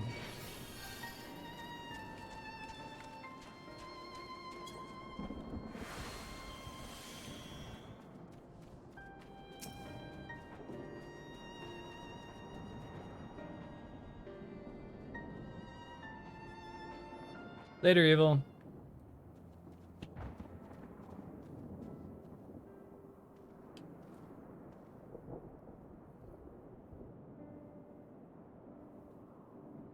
You know what? Like, oh no, because there was a quest marker there. If it DCs me, it shouldn't maybe do that again, right?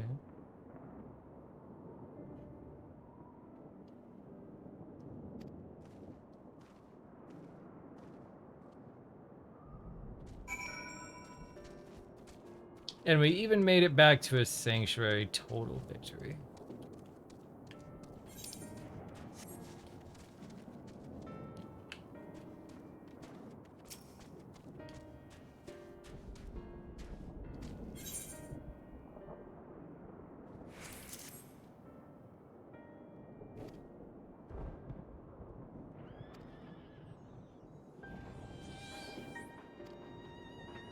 I'm glad my misfortune taught you how to use Twitch clips, Murph.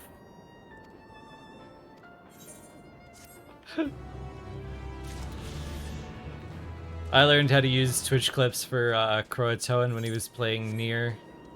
His reactions were great.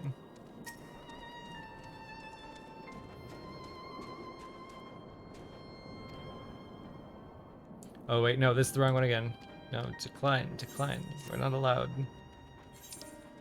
Isn't there one more to turn in? Where are you? We're here, yeah.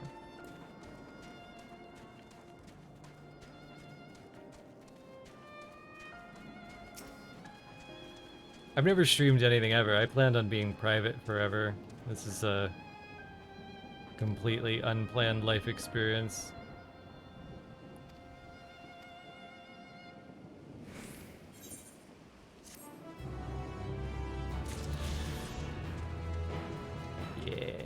look at that. We are... Yeah, I planned on remaining Anonymoose. So... we...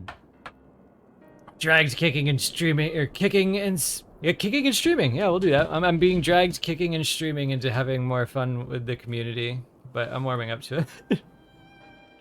Okay, well, I thought we were gonna get kicked and then say goodbye then, but we've got maybe 30 seconds before the server goes dead anyway. So, yeah, we will pick up right here with what I hear are great new story details, really important stuff coming up, and we got our side quests out of the way before maintenance, which feels really, really, really good. If you are tuning in and cannot chat because you are in emote-only mode and you are thinking, I would like to chat, there is a Discord link under the video. You just pop into the campfire room and tell me, hey, my name on Twitch is blah, blah, blah, and I'd like to chat. We're only in emote only mode to prevent accidental run by spoiling and unpleasant experiences. Like if you're gonna hang and be nice and not spoil things, I welcome you to chat with us. Just let me know what your name is so I can VIP you for now. Otherwise, thank you so much for hanging out with me while I do this. This one was particularly fun. We are getting into some of the main story stuff now, and I think it's gonna be pretty fun from here on out. So I really appreciate the company, because again, all I planned on doing was just uploading the VODs to YouTube, and this was a really convenient way to do that. And you have made this so much more fun than I expected. So whenever we can stream again, I will be back to do more MSQ and live reaction recording. But in the meantime, thank you very much. Have a good maintenance. Get some rest, everyone. Hydrate.